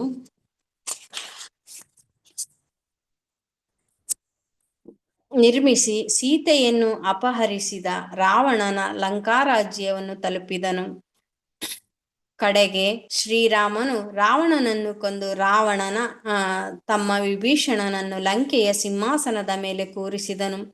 ರಾವಣನ ಸೋದರರಲ್ಲಿ ಒಬ್ಬನಾದ ವಿಭೀಷಣನು ರಾಕ್ಷಸನಾದರೂ ಶ್ರೀರಾಮನು ತನ್ನ ಅನುಗ್ರಹದಿಂದ ಅವನನ್ನು ಅಮರಗೊಳಿಸಿದನು. 14 ವರ್ಷಗಳ ಬಳಿಕ ಲಂಕಾ ರಾಜ್ಯದ ವಿದ್ಯಮಾನಗಳನ್ನು ವ್ಯವಸ್ಥಿತಗೊಳಿಸಿ ತನ್ನ ರಾಜಧಾನಿ ಅಯೋಧ್ಯೆಗೆ ಪುಷ್ಪಕ ವಿಮಾನದಲ್ಲಿ ಹಿಂದಿರುಗಿದನು. ಮಥುರೆಯಲ್ಲಿ ರಾಜ್ಯಭಾರ ಮಾಡುತ್ತಿದ್ದ ತನ್ನ ತಮ್ಮ ಶತ್ರುಘ್ನನಿಗೆ ಲವಣಾಸುರನ ಮೇಲೆ ಆಕ್ರಮಣ ಮಾಡುವಂತೆ ಆದೇಶಿಸಿದನು. ಅದೇ ರೀತಿ ಶತ್ರುಘ್ನನು ಆ ರಾಕ್ಷಸರನ್ನು ಕೊಂದನು. ಶ್ರೀರಾಮನು 10 ಅಶ್ವಮೇಧ ಯಾಗಗಳನ್ನು ಆಚರಿಸಿದನು. ಅನಂತರ ಸರಯೂ ನದಿಯಲ್ಲಿ ಸ್ನಾನ ಮಾಡುತ್ತಾ ಕಣ್ಮರೆಯಾದನು. ರಾಮಾಯಣ ಮಹಾಕಾವ್ಯವು ಈ ಲೋಕದಲ್ಲಿಯ ಶ್ರೀರಾಮನ ಲೀಲೆಗಳ ಇತಿಹಾಸ. ಅಧಿಕೃತ ರಾಮಾಯಣವು ಮಹಾಕವಿ ವಾಲ್ಮೀಕಿಯಿಂದ ರಚಿತವಾಯಿತು. ಶ್ಲೋಕ 20. ಏಷ ದಾತಾ ಶರಣ್ಯಶ್ಚ ಯಥಾ ಹ್ಯೌಷೀನರಃ ಶಿಬಿ ಯಶೋವಿತಾನಿತ ಸ್ವಾನಂ ದೌಶ್ಯಂತಿರಿವ ಯಜ್ವನಾಂ. ಏಷ ಈ ಮಗುವು, ದಾತ ದಾನಿಯು, ಶರಣ್ಯ ಶರಣಾಗತ ರಕ್ಷಕನು, ಚ ಮತ್ತು, ಯಥ ಹಾಗೆಯೇ, ಹಿ ನಿಶ್ಚಯವಾಗಿಯೂ, ಉಶೀನರವೆಂಬ ದೇಶದ ಶಿಬಿಯು ಯಶಃ ಖ್ಯಾತಿಯನ್ನು, ವಿತನಿತ ಪ್ರಸಾರ ಮಾಡುವವನು, ಸ್ವಾನಾಂ ತನ್ನ ಬಂಧು ಬಾಂಧವರ, ದೌಶ್ಯಂತಿ ಇವ ದುಷ್ಯಂತನ ಮಗ ಭರತನಂತೆ, ಯಜ್ವಾನಾಂ ಅನೇಕ ಯಾಗಗಳನ್ನು ಮಾಡಿದ. ಅನುವಾದ: ಈ ಶಿಶುವು ಉಶೀನರ ದೇಶದ ಪ್ರಸಿದ್ಧ ರಾಜನಾದ ಶಿಬಿಯಂತೆ ಉದಾರ ದಾನಿಯಾಗುವನು ಮತ್ತು ಶರಣಾಗತ ರಕ್ಷಕನಾಗುವನು. ಅಲ್ಲದೆ ಮಹಾರಾಜ ದುಷ್ಯಂತನ ಮಗ ಭರತನಂತೆ ತನ್ನ ವಂಶದ ಹೆಸರು ಮತ್ತು ಕೀರ್ತಿಯನ್ನ ವಿಸ್ತರಿಸುವನು. ಭಾವಾರ್ಥ: ರಾಜನು ತನ್ನ ದಾನ ಕರ್ಮಗಳಿಂದ, ಯಜ್ಞಾಚರಣೆಗಳಿಂದ ಮತ್ತು ಶರಣಾಗತರಿಗೆ ರಕ್ಷಣೆಯನ್ನು ಕೊಡುವುದು ಇತ್ಯಾದಿಗಳಿಂದ ಕೀರ್ತಿವಂತನಾಗುತ್ತಾನೆ. ಕ್ಷತ್ರಿಯ ರಾಜನು ಶರಣಾಗತರಿಗೆ ರಕ್ಷಣೆ ನೀಡುವುದರಲ್ಲಿ ಹೆಮ್ಮೆ ಪಡುತ್ತಾನೆ. ರಾಜನ ಈ ಮನೋಭಾವವನ್ನು ಈಶ್ವರ ಭಾವವೆಂದು ಕರೆಯುತ್ತಾರೆ. ಈಶ್ವರ ಭಾವವೆಂದರೆ ಯೋಗ್ಯ ಕಾರಣಕ್ಕೆ ರಕ್ಷಣೆ ನೀಡುವ ನಿಜಶಕ್ತಿ. ಭಗವದ್ಗೀತೆಯಲ್ಲಿ ಭಗವಂತನು ತನಗೆ ಶರಣಾಗುವಂತೆ ಜೀವಿಗಳಿಗೆ ಉಪದೇಶಿಸುತ್ತಾ ಎಲ್ಲ ರಕ್ಷಣೆಯ ಆಶ್ವಾಸನೆ ನೀಡುತ್ತಾನೆ. ಭಗವಂತನು ಸರ್ವಶಕ್ತ ಹಾಗೂ ಸತ್ಯ ಪ್ರತಿಜ್ಞ. ಆದ್ದರಿಂದಲೇ ಅವನು ತನ್ನ ನಾನಾ ವಿಧ ಭಕ್ತರಿಗೆ ರಕ್ಷಣೆಯನ್ನೊದಗಿಸಲು ಎಂದೂ ತಪ್ಪುವುದಿಲ್ಲ. ರಾಜನು ಭಗವಂತನ ಪ್ರತಿನಿಧಿಯ ಹಾಗೆ.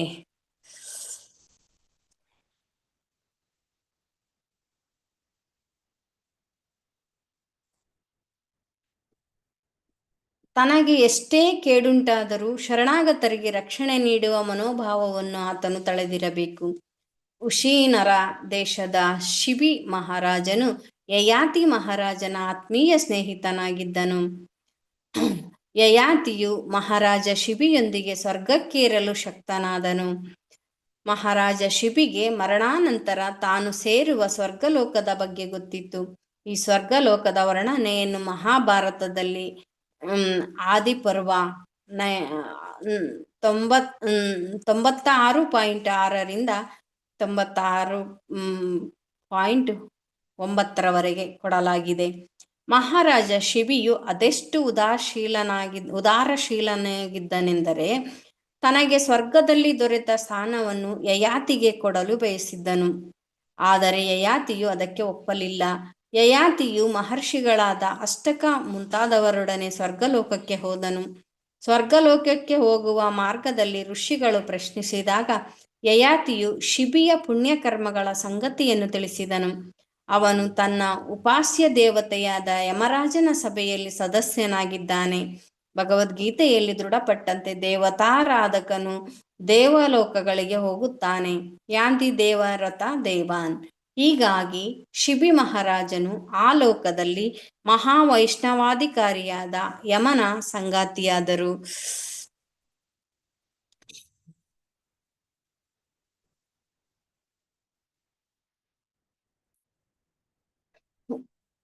ಅವನು ಭೂಮಿಯ ಮೇಲಿದ್ದಾಗ ಶರಣಾಗತ ರಕ್ಷಕನೆಂದು ಮತ್ತು ಉದಾರ ದಾನಿಯೆಂದು ಬಹಳ ಖ್ಯಾತಿ ಗಳಿಸಿದ್ದನು. ಒಮ್ಮೆ ಸ್ವರ್ಗಾಧಿಪತಿಯು ಪಾರಿವಾಳವನ್ನು ಬೇಟೆಯಾಡುವ ಗಿಡುಗನ ವೇಷ ಧರಿಸಿದನು. ಹಾಗೆಯೇ ಅಗ್ನಿದೇವನು ಪಾರಿವಾಳದ ವೇಷವನ್ನು ಧರಿಸಿದನು. ಗಿಡುಗ ಅಟ್ಟಿಸಿಕೊಂಡು ಬಂದಂತಹ ಪಾರಿವಾಳವು ಶಿಬಿ ಮಹಾರಾಜನ ತೊಡೆಯಲ್ಲಿ ಆಶ್ರಯ ಪಡೆಯಿತು. ಬೇಟೆಯಾಡುವ ಗಿಡುಗವು ಪಾರಿವಾಳವನ್ನು ರಾಜನಿಂದ ಪಡೆಯ ಬಯಸಿತು. ರಾಜನಾದರೂ ಗಿಡುಗಕ್ಕೆ ಬೇರೆ ಮಾಂಸವನ್ನು ತಿನ್ನಲು ಕೊಡಲಿಚ್ಛಿಸಿ ಪಾರಿವಾಳವನ್ನು ಕೊಲ್ಲದಂತೆ ಗಿಡುಗವನ್ನು ಪ್ರಾರ್ಥಿಸಿದನು.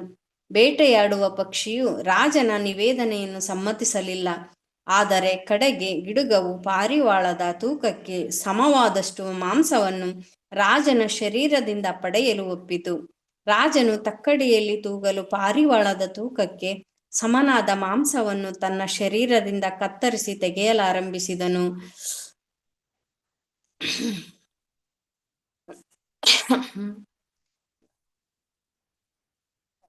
ಆದರೆ ಮಾಯಾ ಪಾರಿವಾಳದ ತೂಕವೇ ಯಾವಾಗಲೂ ಹೆಚ್ಚಿರುತ್ತಿತ್ತು. ಬಳಿಕ ರಾಜನು ಪಾರಿವಾಳದ ತೂಕಕ್ಕೆ ಸಮವಾಗಲು ತನ್ನನ್ನು ತಾನೇ ತಕ್ಕಡಿಯಲ್ಲಿರಿಸಿಕೊಂಡನು. ಆಗ ದೇವತೆಗಳು ಅವನ ವರ್ತನೆಯಿಂದ ಸಂಪ್ರೀತರಾದರು. ಸ್ವರ್ಗಪತಿಯು ಮತ್ತು ಅಗ್ನಿದೇವನು ತಮ್ಮ ನಿಜ ಸ್ವರೂಪವನ್ನು ತೋರಿಸಿಕೊಂಡರು. ರಾಜನು ಅವರಿಂದ ಅನುಗ್ರಹಿತನಾದನು. ಮಹಾರಾಜ ಶಿಬಿಯನ್ನು ಅವನ ಮಹತ್ ಸಾಧನೆಗಳಿಗಾಗಿ, ವಿಶೇಷವಾಗಿ ದಾನ ಮತ್ತು ರಕ್ಷಣೆಯ ವಿಚಾರದಲ್ಲಿ ದೇವರ್ಷಿಯಾದ ನಾರದನೂ ಸಹ ಕೊಂಡಾಡಿದನು. ಮಹಾರಾಜ ಶಿಬಿಯು ತನ್ನ ರಾಜ್ಯದ ಪ್ರಜೆಗಳ ಸಂತೋಷಕ್ಕಾಗಿ ತನ್ನ ಮಗನನ್ನೇ ಬಲಿಕೊಟ್ಟನು.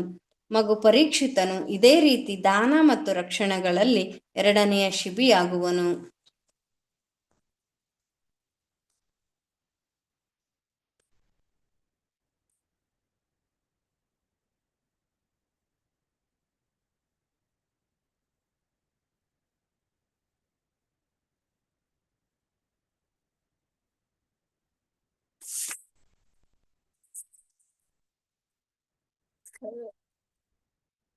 ದೌಶ್ಯಂತಿ ಭರತ. ಇತಿಹಾಸದಲ್ಲಿ ಅನೇಕ ಭರತರಿದ್ದಾರೆ. ಅವರಲ್ಲಿ ಶ್ರೀರಾಮನ ಸೋದರ ಭರತ, ವೃಷಭರಾಜನ ಮಗ ಭರತ ಮತ್ತು ಮಹಾರಾಜ ದುಷ್ಯಂತನ ಮಗ ಭರತ ಇವರು ಬಹು ಪ್ರಸಿದ್ಧರು. ಈ ಎಲ್ಲ ಭರತರು ಐತಿಹಾಸಿಕವಾಗಿ ವಿಶ್ವಕ್ಕೆ ತಿಳಿದವರು. ಋಷಭ ಪುತ್ರ ಭರತನಿಂದಾಗಿ ಈ ಭೂಲೋಕವನ್ನು ಭಾರತ ಅಥವಾ ಭಾರತವರ್ಷ ಎನ್ನಲಾಗುತ್ತದೆ. ಇನ್ನು ಕೆಲವರ ಪ್ರಕಾರ ಈ ಭೂಮಿಯು ದುಷ್ಯಂತನ ಮಗ ಭರತನ ರಾಜ್ಯಭಾರದಿಂದ ಭಾರತ ಎನಿಸಿಕೊಂಡಿದೆ. ಆದರೆ ನಮಗೆ ಖಚಿತವಾದ ಮಟ್ಟಿಗೆ ಋಷಭರಾಜನ ಮಗ ಭರತನ ಆಳ್ವಿಕೆಯಿಂದ ಈ ಭೂಮಿಯು ಭರತವರ್ಷ ಎಂಬ ಹೆಸರಿನಿಂದ ಪ್ರಸಿದ್ಧವಾಗಿದೆ. ಅವನಿಗಿಂತ ಪೂರ್ವದಲ್ಲಿ ಭೂಮಂಡಲಕ್ಕೆ ಇಲಾಋತ ವರ್ಷ ಎಂಬ ಹೆಸರಿದ್ದು, ಋಷಭ ಪುತ್ರ ಭರತನ ಪಟ್ಟಾಭಿಷೇಕದ ತರುವಾಯವೇ ಈ ಭೂಮಿ ಭಾರತವರ್ಷವೆಂದು ಪ್ರಸಿದ್ಧವಾಯಿತು. ಹಾಗಿದ್ದರೂ ಮಹಾರಾಜ ದುಷ್ಯಂತನ ಮಗ ಭರತನು ಮಹತ್ವದಲ್ಲೇನೂ ಕಡಿಮೆ ಇರಲಿಲ್ಲ. ಅವನು ಪ್ರಸಿದ್ಧ ಸುಂದರಿಯಾದ ಶಕುಂತಲೆಯ ಮಗ. ಮಹಾರಾಜ ದುಷ್ಯಂತನು ವನದಲ್ಲಿ ಶಕುಂತಲೆಯನ್ನು ಪ್ರೇಮಿಸಿದನು. ತತ್ಫಲವಾಗಿ ಶಕುಂತಲೆಯು ಭರತನಿಗೆ ಜನ್ಮವಿತ್ತಳು. ಕಾಲಕ್ರಮದಲ್ಲಿ ಕಣ್ವ ಮುನಿಗಳ ಶಾಪದಿಂದ ಮಹಾರಾಜನು ತನ್ನ ಪತ್ನಿ ಶಕುಂತಲೆಯನ್ನು ಮರೆತನು. ಶಿಶುವಾದ ಭರತನನ್ನು ತಾಯಿಯು ಕಾಡಿನಲ್ಲಿ ಬೆಳೆಸಿದಳು. ಬಾಲ್ಯದಿಂದಲೇ ಅವನು ಎಷ್ಟು ಬಲಶಾಲಿಯಾಗಿದ್ದನೆಂದರೆ ಕಾಡಿನಲ್ಲಿ ಸಿಂಹ ಮತ್ತು ಆನೆಗಳೊಡನೆ ಸೆಣಸಾಡುತ್ತಿದ್ದನು. ಚಿಕ್ಕ ಮಕ್ಕಳು ಬೆಕ್ಕು ನಾಯಿಗಳೊಂದಿಗೆ ಆಡುವಂತೆ ಅವುಗಳೊಡನೆ ಕಾದಾಡುತ್ತಿದ್ದನು. ಬಾಲಕನು ಆಧುನಿಕ ಟಾರ್ಜಾನ್ ಎನಿಸಿಕೊಳ್ಳುವವನಿಗಿಂತ ಹೆಚ್ಚು ಬಲಶಾಲಿಯಾದ ಕಾರಣದಿಂದ ವನದ ಋಷಿಗಳು ಅವನನ್ನು ಸರ್ವದ ಮನ ಅಥವಾ ಎಲ್ಲರನ್ನೂ ನಿಯಂತ್ರಿಸುವವನೆಂದು ಕರೆದರು. ದುಷ್ಯಂತ ರಾಜನ ಪುತ್ರ ಪ್ರಸಿದ್ಧ ಭರತ ಮಹಾರಾಜನ ವಂಶದಲ್ಲಿ ಹುಟ್ಟಿದ್ದರಿಂದ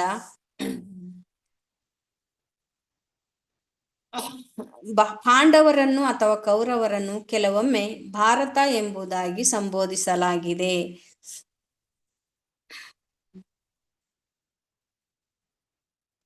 ಶ್ಲೋಕ 29. ಧನ್ವೀನಾಮಾಗ್ರಣಿರೇಷ ತುಲ್ಯಶ್ಚಾರ್ಜುನ ಯೋರ್ದ್ವಯೋ ಹುತಾಶಾ ಇವ ದುರ್ದರ್ಶ ಸಮುದ್ರ ಇವ ದುಸ್ತರ. ಧನ್ವೀನಾಂ ಬಿಲ್ಲಾಳುಗಳಲ್ಲಿ ಅಗ್ರಣಿ ಮುಂದಾಳುವಾದ ಏಷ ಈ ಮಗುವು, ತುಲ್ಯ ಸಮಾನನು, ಚ ಮತ್ತು ಅರ್ಜುನಯೋ ಅರ್ಜುನರಿಗೂ, ದ್ವಯೋ ಇಬ್ಬರು, ಹುತಾಶ ಅಗ್ನಿಯು, ಇವ ಹಾಗೆ, ದುರ್ದರ್ಶ ಎದುರಿಸಲಾಗದವನು, ಸಮುದ್ರ ಸಾಗರದ, ಇವ ಹಾಗೆ, ದುಸ್ತರ ದಾಟಲಶಕ್ಯನು. ಅನುವಾದ: ಮಹಾಬಿಲ್ಗಾರರಲ್ಲಿ ಈ ಮಗುವು ಅರ್ಜುನನಿಗೆ ಸಮಾನನಾಗುವನು. ಇವನು ಅಗ್ನಿಯಂತೆ ಎದುರಿಲ್ಲದವನು ಮತ್ತು ಸಮುದ್ರದಂತೆ ಮೀರಲು ಅಸಾಧ್ಯನೂ ಆಗುವನು. ಭಾವಾರ್ಥ: ಚರಿತ್ರೆಯಲ್ಲಿ ಇಬ್ಬರು ಅರ್ಜುನರಿದ್ದಾರೆ. ಒಬ್ಬನು ಐಹಯ ರಾಜನಾದ ಕಾರ್ತವೀರ್ಯ ಅರ್ಜುನ, ಇನ್ನೊಬ್ಬನು ಈ ಮಗುವಿನ ಪಿತಾಮಹನಾದ ಅರ್ಜುನ. ಈ ಇಬ್ಬರು ಅರ್ಜುನರು ಬಿಲ್ವಿದ್ಯೆಯಲ್ಲಿ ಪ್ರಸಿದ್ಧರು. ಮಗು ಪರೀಕ್ಷಿತನು ವಿಶೇಷವಾಗಿ ಯುದ್ಧದಲ್ಲಿ ಅವರೀರ್ವರಿಗೆ ಸಮಾನನಾಗುವನೆಂದು ಇಲ್ಲಿ ಮುಂಚೆಯೇ ಸೂಚಿಸಲಾಗಿದೆ. ಪಾಂಡವ ಅರ್ಜುನನ ಸಂಕ್ಷಿಪ್ತ ಚರಿತ್ರೆಯನ್ನು ಈ ಕೆಳಗೆ ಕೊಡಲಾಗಿದೆ. ಪಾಂಡವ ಅರ್ಜುನ ಭಗವದ್ಗೀತೆಯ ಮಹಾನಾಯಕ. ಮಹಾರಾಜ ಪಾಂಡುವಿನ ಕ್ಷತ್ರಿಯ ಪುತ್ರ. ರಾಣಿ ಕುಂತಿದೇವಿಯು ಯಾವ ದೇವತೆಯನ್ನಾದರೂ ಆಹ್ವಾನಿಸಬಹುದಾಗಿತ್ತು. ಅವಳು ಇಂದ್ರನನ್ನು ಆಹ್ವಾನಿಸಿದಳು. ಅವನಿಂದ ಅರ್ಜುನನು ಹುಟ್ಟಿದನು. ಆದ್ದರಿಂದ ಅರ್ಜುನನು ಸ್ವರ್ಗಾಧಿಪತಿಯಾದ ಇಂದ್ರನ ಸಮಗ್ರ ಅಂಶನು. ಫಾಲ್ಗುಣ ಫೆಬ್ರವರಿ ಮಾರ್ಚ್ ಮಾಸದಲ್ಲಿ ಹುಟ್ಟಿದವನಾದ್ದರಿಂದ ಅವನಿಗೆ ಫಲ್ಗುಣಿ ಎಂತಲೂ ಹೆಸರು. ಅರ್ಜುನ ಜನಿಸಿದಾಗ ಅಶರೀರವಾಣಿಯು ಅವನ ಮುಂದೆ ಮಹಿಮಾಶಾಲಿಯಾಗುವನೆಂದು ನುಡಿಯಿತು. ಅಲ್ಲದೆ ದೇವತೆಗಳು, ಗಂಧರ್ವರು, ಆದಿತ್ಯರು, ಸೂರ್ಯಲೋಕದಿಂದ ರುದ್ರರು, ವಸುಗಳು, ನಾಗರು, ಬೇರೆ ಬೇರೆ ಪ್ರಮುಖ ಋಷಿಗಳು, ಅಪ್ಸರೆಯರು, ಸ್ವರ್ಗಲೋಕದ ವೇಶ್ಯೆಯರು ಇತ್ಯಾದಿಯಾಗಿ ಬ್ರಹ್ಮಾಂಡದ ನಾನಾ ಭಾಗಗಳಿಂದ ಪ್ರಮುಖ ವ್ಯಕ್ತಿಗಳು ಆ ಉತ್ಸವಕ್ಕೆ ಬಂದರು. ಅಪ್ಸರೆಯರು ಪ್ರತಿಯೊಬ್ಬರನ್ನು ತಮ್ಮ ದಿವ್ಯವಾದ ನೃತ್ಯ ಮತ್ತು ಗೀತಗಳಿಂದ ಸಂತೋಷಪಡಿಸಿದರು. ಶ್ರೀಕೃಷ್ಣನ ತಂದೆಯೂ ಅರ್ಜುನನೇ, ಅರ್ಜುನನ ಸೋದರ ಮಾವನೂ ಆದ ವಸುದೇವನು ಸಕಲ ವಿದ್ಯುಕ್ತ ಸಂಸ್ಕಾರಗಳಿಂದ ಅರ್ಜುನನನ್ನು ಪರಿಶುದ್ಧಗೊಳಿಸಲು ಪುರೋಹಿತ ಕಶ್ಯಪನನ್ನು ತನ್ನ ಪ್ರತಿನಿಧಿಯಾಗಿ ಕಳುಹಿಸಿದನು. ಅರ್ಜುನನ ನಾಮಕರಣ ಸಂಸ್ಕಾರವು ಶತಶೃಂಗದ ವಾಸಿಗಳಾದ ಋಷಿಗಳ ಸಮ್ಮುಖದಲ್ಲಿ ನಡೆಯಿತು. ಅವನು ದ್ರೌಪದಿ, ಸುಭದ್ರ, ಚಿತ್ರಾಂಗದ ಮತ್ತು ಉಲೂಪಿ ಎಂಬ 4 ವಿವಾಹವಾದನು. ಅವರಿಂದ ಕ್ರಮವಾಗಿ ಶ್ರುತಕೀರ್ತಿ, ಅಭಿಮನ್ಯು, ಬಭ್ರುವಾಹನ ಮತ್ತು ಇರಾವಾನ್ ಎಂಬ 4 ಪುತ್ರರನ್ನು ಪಡೆದನು.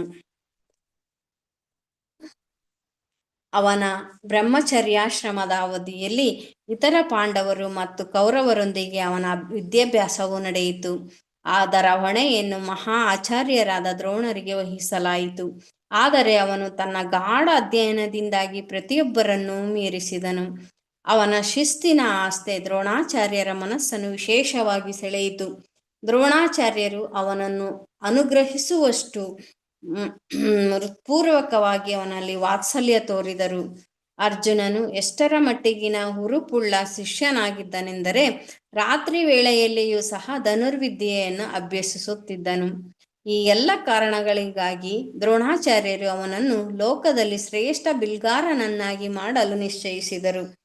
ಲಕ್ಷ್ಯವನ್ನು ಭೇದಿಸುವ ಪರೀಕ್ಷೆಯಲ್ಲಿ ಅವನು ಅತ್ಯುತ್ತಮವಾಗಿ ಉತ್ತೀರ್ಣನಾದನು. ಆದುದರಿಂದ ದ್ರೋಣಾಚಾರ್ಯರು ಸಂಪ್ರೀತರಾದರು. ಮಣಿಪುರ ಮತ್ತು ತ್ರಿಪುರಗಳ ರಾಜಕುಲದವರು ಅರ್ಜುನನ ಮಗನಾದ ಬಭ್ರುವಾಹನನ ವಂಶಜರು. ಅರ್ಜುನನು ದ್ರೋಣಾಚಾರ್ಯರನ್ನು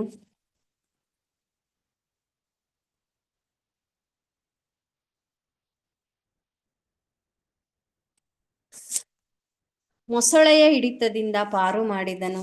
ಸಂತುಷ್ಟರಾದ ಆಚಾರ್ಯರು ಬ್ರಹ್ಮಶಿರಸ್ ಎಂಬ ಆಯುಧವನ್ನು ಅವನಿಗೆ ಬಹುಮಾನವಾಗಿ ಕೊಟ್ಟರು. ಮಹಾರಾಜ ದೃಪದನಿಗೆ ದ್ರೋಣಾಚಾರ್ಯರಲ್ಲಿ ವೈರಭಾವವಿತ್ತು. ಅವನು ಆಚಾರ್ಯರ ಮೇಲೆ ಆಕ್ರಮಣ ಮಾಡಿದಾಗ ಅರ್ಜುನನು ಅವನನ್ನು ಬಂಧಿಸಿ ದ್ರೋಣರ ಮುಂದೆ ತಂದು ನಿಲ್ಲಿಸಿದನು.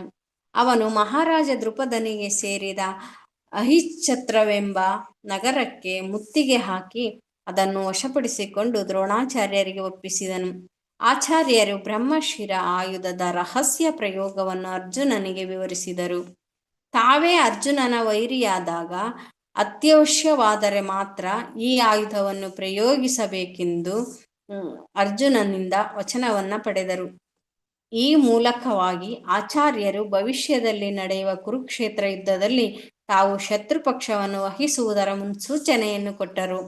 ಮಹಾರಾಜ ದೃಪದನು ಆಚಾರ್ಯ ದ್ರೋಣರ ಪರವಾಗಿ ಯುದ್ಧ ಮಾಡಿದ ಅರ್ಜುನನಿಂದ ಸೋಲನ್ನು ಅನುಭವಿಸಿದರೂ ಆ ಯುವ ಯೋಧನಿಗೆ ತನ್ನ ಮಗಳಾದ ದ್ರೌಪದಿಯನ್ನು ಕೊಡಲು ನಿರ್ಧರಿಸಿದನು. ಆದರೆ ದುರ್ಯೋಧನನ ಮೋಸದಿಂದ ಅರಗಿನ ಮನೆಯ ಬೆಂಕಿಯಲ್ಲಿ ಅರ್ಜುನನು ಮೃತ ಹೊಂದಿದನೆಂಬ ಸುಳ್ಳು ವಾರ್ತೆಯನ್ನು ಕೇಳಿ ಹತಾಶನಾದನು. ಆದ್ದರಿಂದ ಅವನು ಮೇಲೆ ತೂಗು ಹಾಕಿದ ಮೀನಿನ ಕಣ್ಣನ್ನು ಭೇದಿಸುವ ವರನ ಆಯ್ಕೆಗಾಗಿ ದ್ರೌಪದಿ ಸ್ವಯಂವರವನ್ನು ಏರ್ಪಡಿಸಿದನು. ಕೇವಲ ಅರ್ಜುನನು ಇದನ್ನು ಭೇದಿಸಲು ಸಮರ್ಥನಾದ್ದರಿಂದ ಆತನು ಈ ತಂತ್ರವನ್ನು ಹೂಡಿದನು. ಅರ್ಜುನನಿಗೆ ಅನುರೂಪಳಾದ ತನ್ನ ಮಗಳನ್ನು ನೀಡುವ ದೃಪದನ ಆಸೆಯು ನೆರವೇರಿತು. ಅರ್ಜುನನ ಸೋದರರು ಆ ಸಮಯದಲ್ಲಿ ವಿದುರನೊಂದಿಗೆ ಆದ ಒಡಂಬಡಿಕೆಯ ಮೇರೆಗೆ ಗೋಪ್ಯವಾಗಿದ್ದರು. ಅರ್ಜುನ ಮತ್ತು ಅವನ ಸಹೋದರರು ಬ್ರಾಹ್ಮಣ ವೇಷವನ್ನು ಧರಿಸಿ ದ್ರೌಪದಿ ಸ್ವಯಂವರದ ಮೇಳದಲ್ಲಿ ಭಾಗವಹಿಸಿದರು.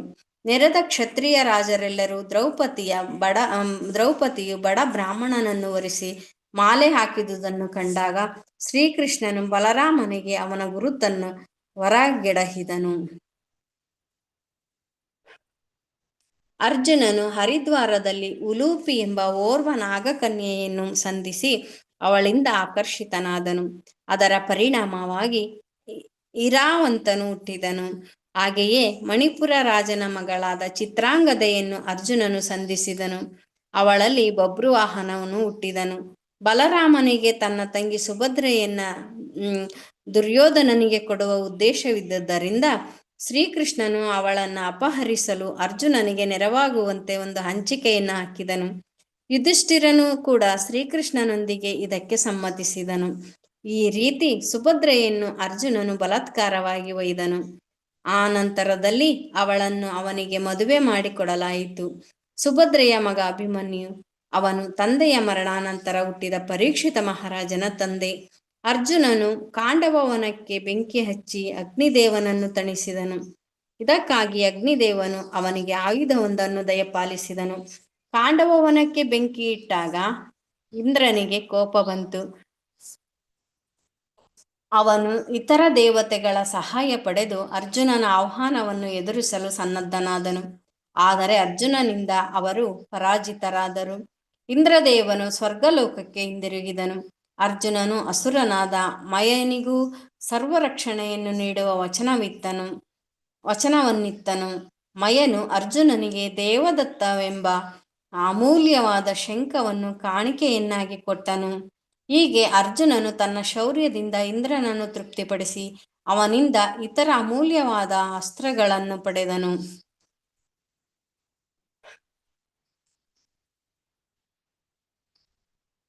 ಮಗಧ ರಾಜನಾದ ಜರಾಸಂಧನನ್ನು ಸೋಲಿಸಲು ಸಾಧ್ಯವಿಲ್ಲವೆಂಬ ವಾರ್ತೆಯನ್ನ ಕೇಳಿ ನಿರಾಶನಾದ ಮಹಾರಾಜ ಯುಧಿಷ್ಠಿರನಿಗೆ ಎಲ್ಲ ಬಗೆಯ ಆಶ್ವಾಸನೆಗಳನ್ನು ನೀಡಿದವನೇ ಅರ್ಜುನ.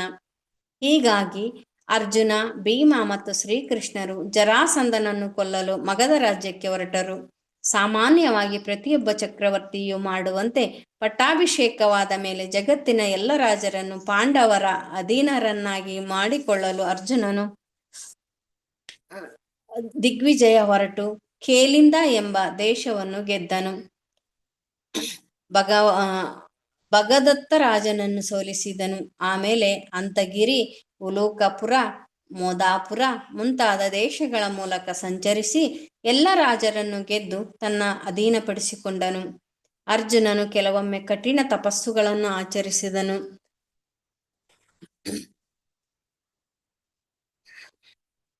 ಬಳಿಕವೇ ಇಂದ್ರದೇವನಿಂದ ಬಹುಮಾನಿತನಾದನು. ಶಿವನೂ ಕೂಡ ಅರ್ಜುನನ ಬಲವನ್ನು ಪರೀಕ್ಷಿಸಲು ಯತ್ನಿಸಿದನು. ಕಾಡು ಮನುಷ್ಯನ ಕಿರಾತಕನ ವೇಷ ಧರಿಸಿ ಅರ್ಜುನನನ್ನು ಸಂಧಿಸಿದನು. ಇಬ್ಬರ ನಡುವೆ ಭಾರೀ ಕಾಳಗ ನಡೆಯಿತು. ಕಡೆಗೆ ಶಿವನು ಅರ್ಜುನನ ಸಾಹಸನಾಗಿ ತನ್ನ ನಿಜ ರೂಪವನ್ನು ಪ್ರಕಟಗೊಳಿಸಿದನು. ಅರ್ಜುನನು ಶಿವನನ್ನು ನಮ್ರತೆಯಿಂದ ಪ್ರಾರ್ಥಿಸಿದನು. ಶಿವನು ಅವನಿಂದ ಪ್ರೀತನಾಗಿ ಅವನಿಗೆ ಪಾಶುಪತಾಸ್ತ್ರವನ್ನ ದಯಪಾಲಿಸಿದನು. ಅರ್ಜುನನು ಬೇರೆ ಬೇರೆ ದೇವತೆಗಳಿಂದ ಇತರ ಅನೇಕ ಪ್ರಮುಖಾಸ್ತ್ರಗಳನ್ನ ಪಡೆದುಕೊಂಡನು. ಯಮರಾಜನಿಂದ ದಂಡಾಸ್ತ್ರವನ್ನು, ವರುಣನಿಂದ ಪಾಶಾಸ್ತ್ರವನ್ನು, ಸ್ವರ್ಗಲೋಕದ ಕೋಶಾಧಿಕಾರಿಯಾದ ಕುಬೇರನಿಂದ ಅಂತರ್ಧಾನಾಸ್ತ್ರವನ್ನು ಗಳಿಸಿದನು. ಅರ್ಜುನನು ಚಂದ್ರಲೋಕದಾಚೆ ಇರುವ ಸ್ವರ್ಗಲೋಕಕ್ಕೆ ಬರಬೇಕೆಂದು ಇಂದ್ರನು ಇಚ್ಛಿಸಿದನು. ಆ ಲೋಕದಲ್ಲಿ ಅಲ್ಲಿಯ ನಿವಾಸಿಗಳು ಅವನನ್ನು ಹಾರ್ದಿಕವಾಗಿ ಸ್ವಾಗತಿಸಿದರು. ಇಂದ್ರದೇವನ ಸಭೆಯಲ್ಲಿ ಅವನಿಗೆ ಭಾರೀ ಸ್ವಾಗತ ಸತ್ಕಾರಗಳು ದೊರೆತವು. ಬಳಿಕ ಅವರು ಇಂದ್ರದೇವನನ್ನು ಭೇಟಿಯಾದನು. ಇಂದ್ರದೇವನು ಅವನಿಗೆ ವಜ್ರಾಯುಧವನ್ನು ಕಾಣಿಕೆಯಾಗಿ ನೀಡಿದ್ದಲ್ಲದೆ ಸ್ವರ್ಗಲೋಕದಲ್ಲಿ ಬಳಕೆ ಇರುವ ಸೇನಾ ಮತ್ತು ಸಂಗೀತ ಶಾಸ್ತ್ರಗಳನ್ನು ಬೋಧಿಸಿದನು. ಒಂದರ್ಥದಲ್ಲಿ ಇಂದ್ರನು ಅರ್ಜುನನ ನಿಜವಾದ ತಂದೆ. ಆದ್ದರಿಂದ ಇಂದ್ರನು ಸ್ವರ್ಗಲೋಕದ ಮಹಾಸುಂದರಿಯಾದ ಅಪ್ಸರ ಸ್ತ್ರೀ ಊರ್ವಶಿಯಿಂದ ಪರೋಕ್ಷವಾಗಿ ಅರ್ಜುನನ ಮನರಂಜಿಸಲು ಬಯಸಿದನು. ಸ್ವರ್ಗಲೋಕದ ಸ್ತ್ರೀಯರು ಕಾಮಾಸಕ್ತರು. ಊರ್ವಶಿಯು ಮಹಾವೀರನಾದ ಅರ್ಜುನನನ್ನು ಒಡಗೂಡಲು ಅತ್ಯಂತ ಕಾತರಳಾಗಿದ್ದಳು. ಅವಳು ಅವನನ್ನು ಏಕಾಂತದಲ್ಲಿ ಕಂಡು ತನ್ನ ಇಚ್ಛೆಯನ್ನು ತಿಳಿಸಿದಳು. ಆದರೆ ಅರ್ಜುನನು ಊರ್ವಶಿಯ ಮುಂದೆ ಕಣ್ಣು ಮುಚ್ಚಿಕೊಂಡು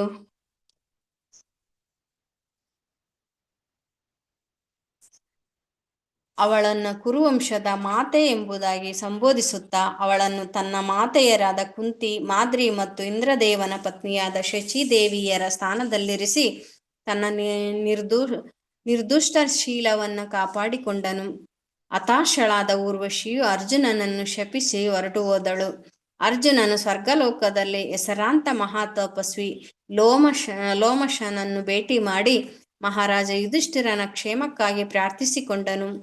ಅವನ ದಾಯಾದಿ ವೈರಿಯಾದ ದುರ್ಯೋಧನನು ಗಂಧರ್ವರ ಸೆರೆಯಲ್ಲಿ ಸಿಕ್ಕಾಗ ಅರ್ಜುನನು ಅವನನ್ನು ರಕ್ಷಿಸಲಿಚ್ಛಿಸಿ ಅವನನ್ನ ಬಿಡುಗಡೆ ಮಾಡಲು ಗಂಧರ್ವರನ್ನ ಕೇಳಿಕೊಂಡನು. ಆದರೆ ಗಂಧರ್ವರು ನಿರಾಕರಿಸಿದಾಗ ಅವರೊಡನೆ ಯುದ್ಧ ಮಾಡಿ ದುರ್ಯೋಧನನನ್ನು ಬಿಡಿಸಿದನು. ಪಾಂಡವರೆಲ್ಲರೂ ಅಜ್ಞಾತವಾಸ ಮಾಡಬೇಕಾದಾಗ ವಿರಾಟ ರಾಜನ ಆಸ್ಥಾನಕ್ಕೆ ತನ್ನನ್ನು ನಪುಂಸಕನಾಗಿ ಪರಿಚಯಿಸಿಕೊಂಡು ಭಾವಿ ಸೊಸೆಯಾದ ಉತ್ತರೆಗೆ ಸಂಗೀತದ ಅಧ್ಯಾಪಕನಾಗಿ ನೇಮಕಗೊಂಡನು.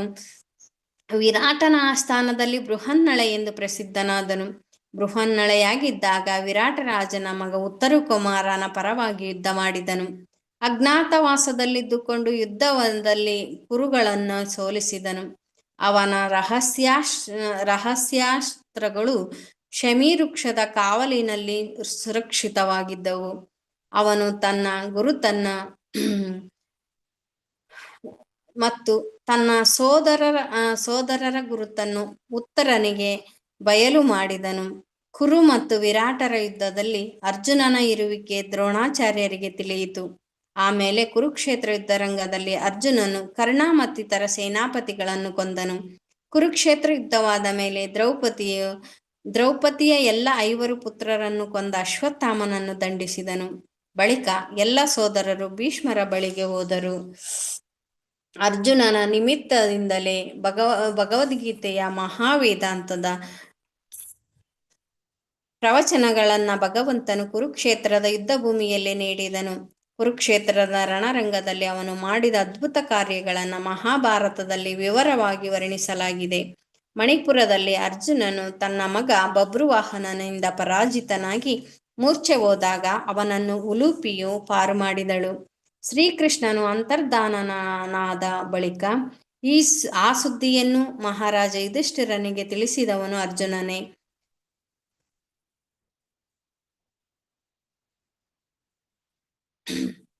ಪುನಃ ಅರ್ಜುನನು ದ್ವಾರಕೆಗೆ ಭೇಟಿ ಇದ್ದಾಗ ಶ್ರೀಕೃಷ್ಣನ ಎಲ್ಲ ವಿಧವಾ ಪತ್ನಿಯರು ಅವನ ಮುಂದೆ ಗೋಳಿಟ್ಟರು. ಆಗ ಅವನು ಅವರನ್ನೆಲ್ಲ ವಸುದೇವನ ಬಳಿಗೆ ಕರೆದೊಯ್ದು ಅವರನ್ನು ಸಾಂತ್ವನಗೊಳಿಸಿದನು. ಅನಂತರ ವಸುದೇವನು ಮೃತಿ ಹೊಂದಿದನು. ಶ್ರೀಕೃಷ್ಣನಿಲ್ಲದ್ದರಿಂದ ಅರ್ಜುನನು ಅವನ ಅಂತ್ಯಕ್ರಿಯೆಗಳನ್ನು ತಾನೇ ನೆರವೇರಿಸಿದನು. ಅವನು ಶ್ರೀಕೃಷ್ಣನ ಪತ್ನಿಯರನ್ನು ಇಂದ್ರಪ್ರಸ್ಥಕ್ಕೆಂದು ಒಯ್ಯುತ್ತಿರುವಾಗ ದಾರಿಯಲ್ಲಿ ಅವನ ಮೇಲೆ ದಾಳಿ ನಡೆಯಿತು. ತನ್ನ ಕಾವಲಿನಲ್ಲಿದ್ದ ಸ್ತ್ರೀಯರನ್ನು ಅವನಿಗೆ ರಕ್ಷಿಸಲಾಗಲಿಲ್ಲ. ಕಟ್ಟಕಡೆಗೆ ವೇದವ್ಯಾಸರ ಸಲಹೆಯ ಮೇರೆಗೆ ಎಲ್ಲ ಸೋದರರು ಮಹಾಪ್ರಸ್ಥಾನಕ್ಕೆಂದು ಹೊರಟರು. ಮಾರ್ಗದಲ್ಲಿ ಅರ್ಜುನನು ತನ್ನ ಸೋದರನ ಕೋರಿಕೆಯಂತೆ ಎಲ್ಲ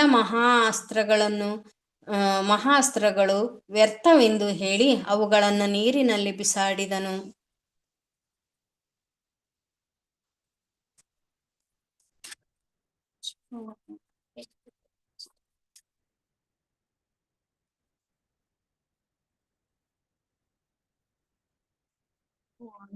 ಕಲ್ಪತರುಭ್ಯಶ್ಚ ಕೃಪಾ ಸಿಂಧುಭ್ಯೇವ ಚ ಪತಿತಾನಾಂ ಪಾವನೇಭ್ಯೋ ವೈಷ್ಣವೇಭ್ಯೋ ನಮೋ ನಮಃ.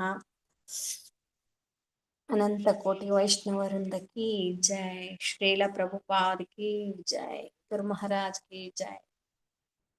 ಹರೇ ಕೃಷ್ಣ. ಧನ್ಯವಾದಗಳು ಮಾತಾಜೀಸ್.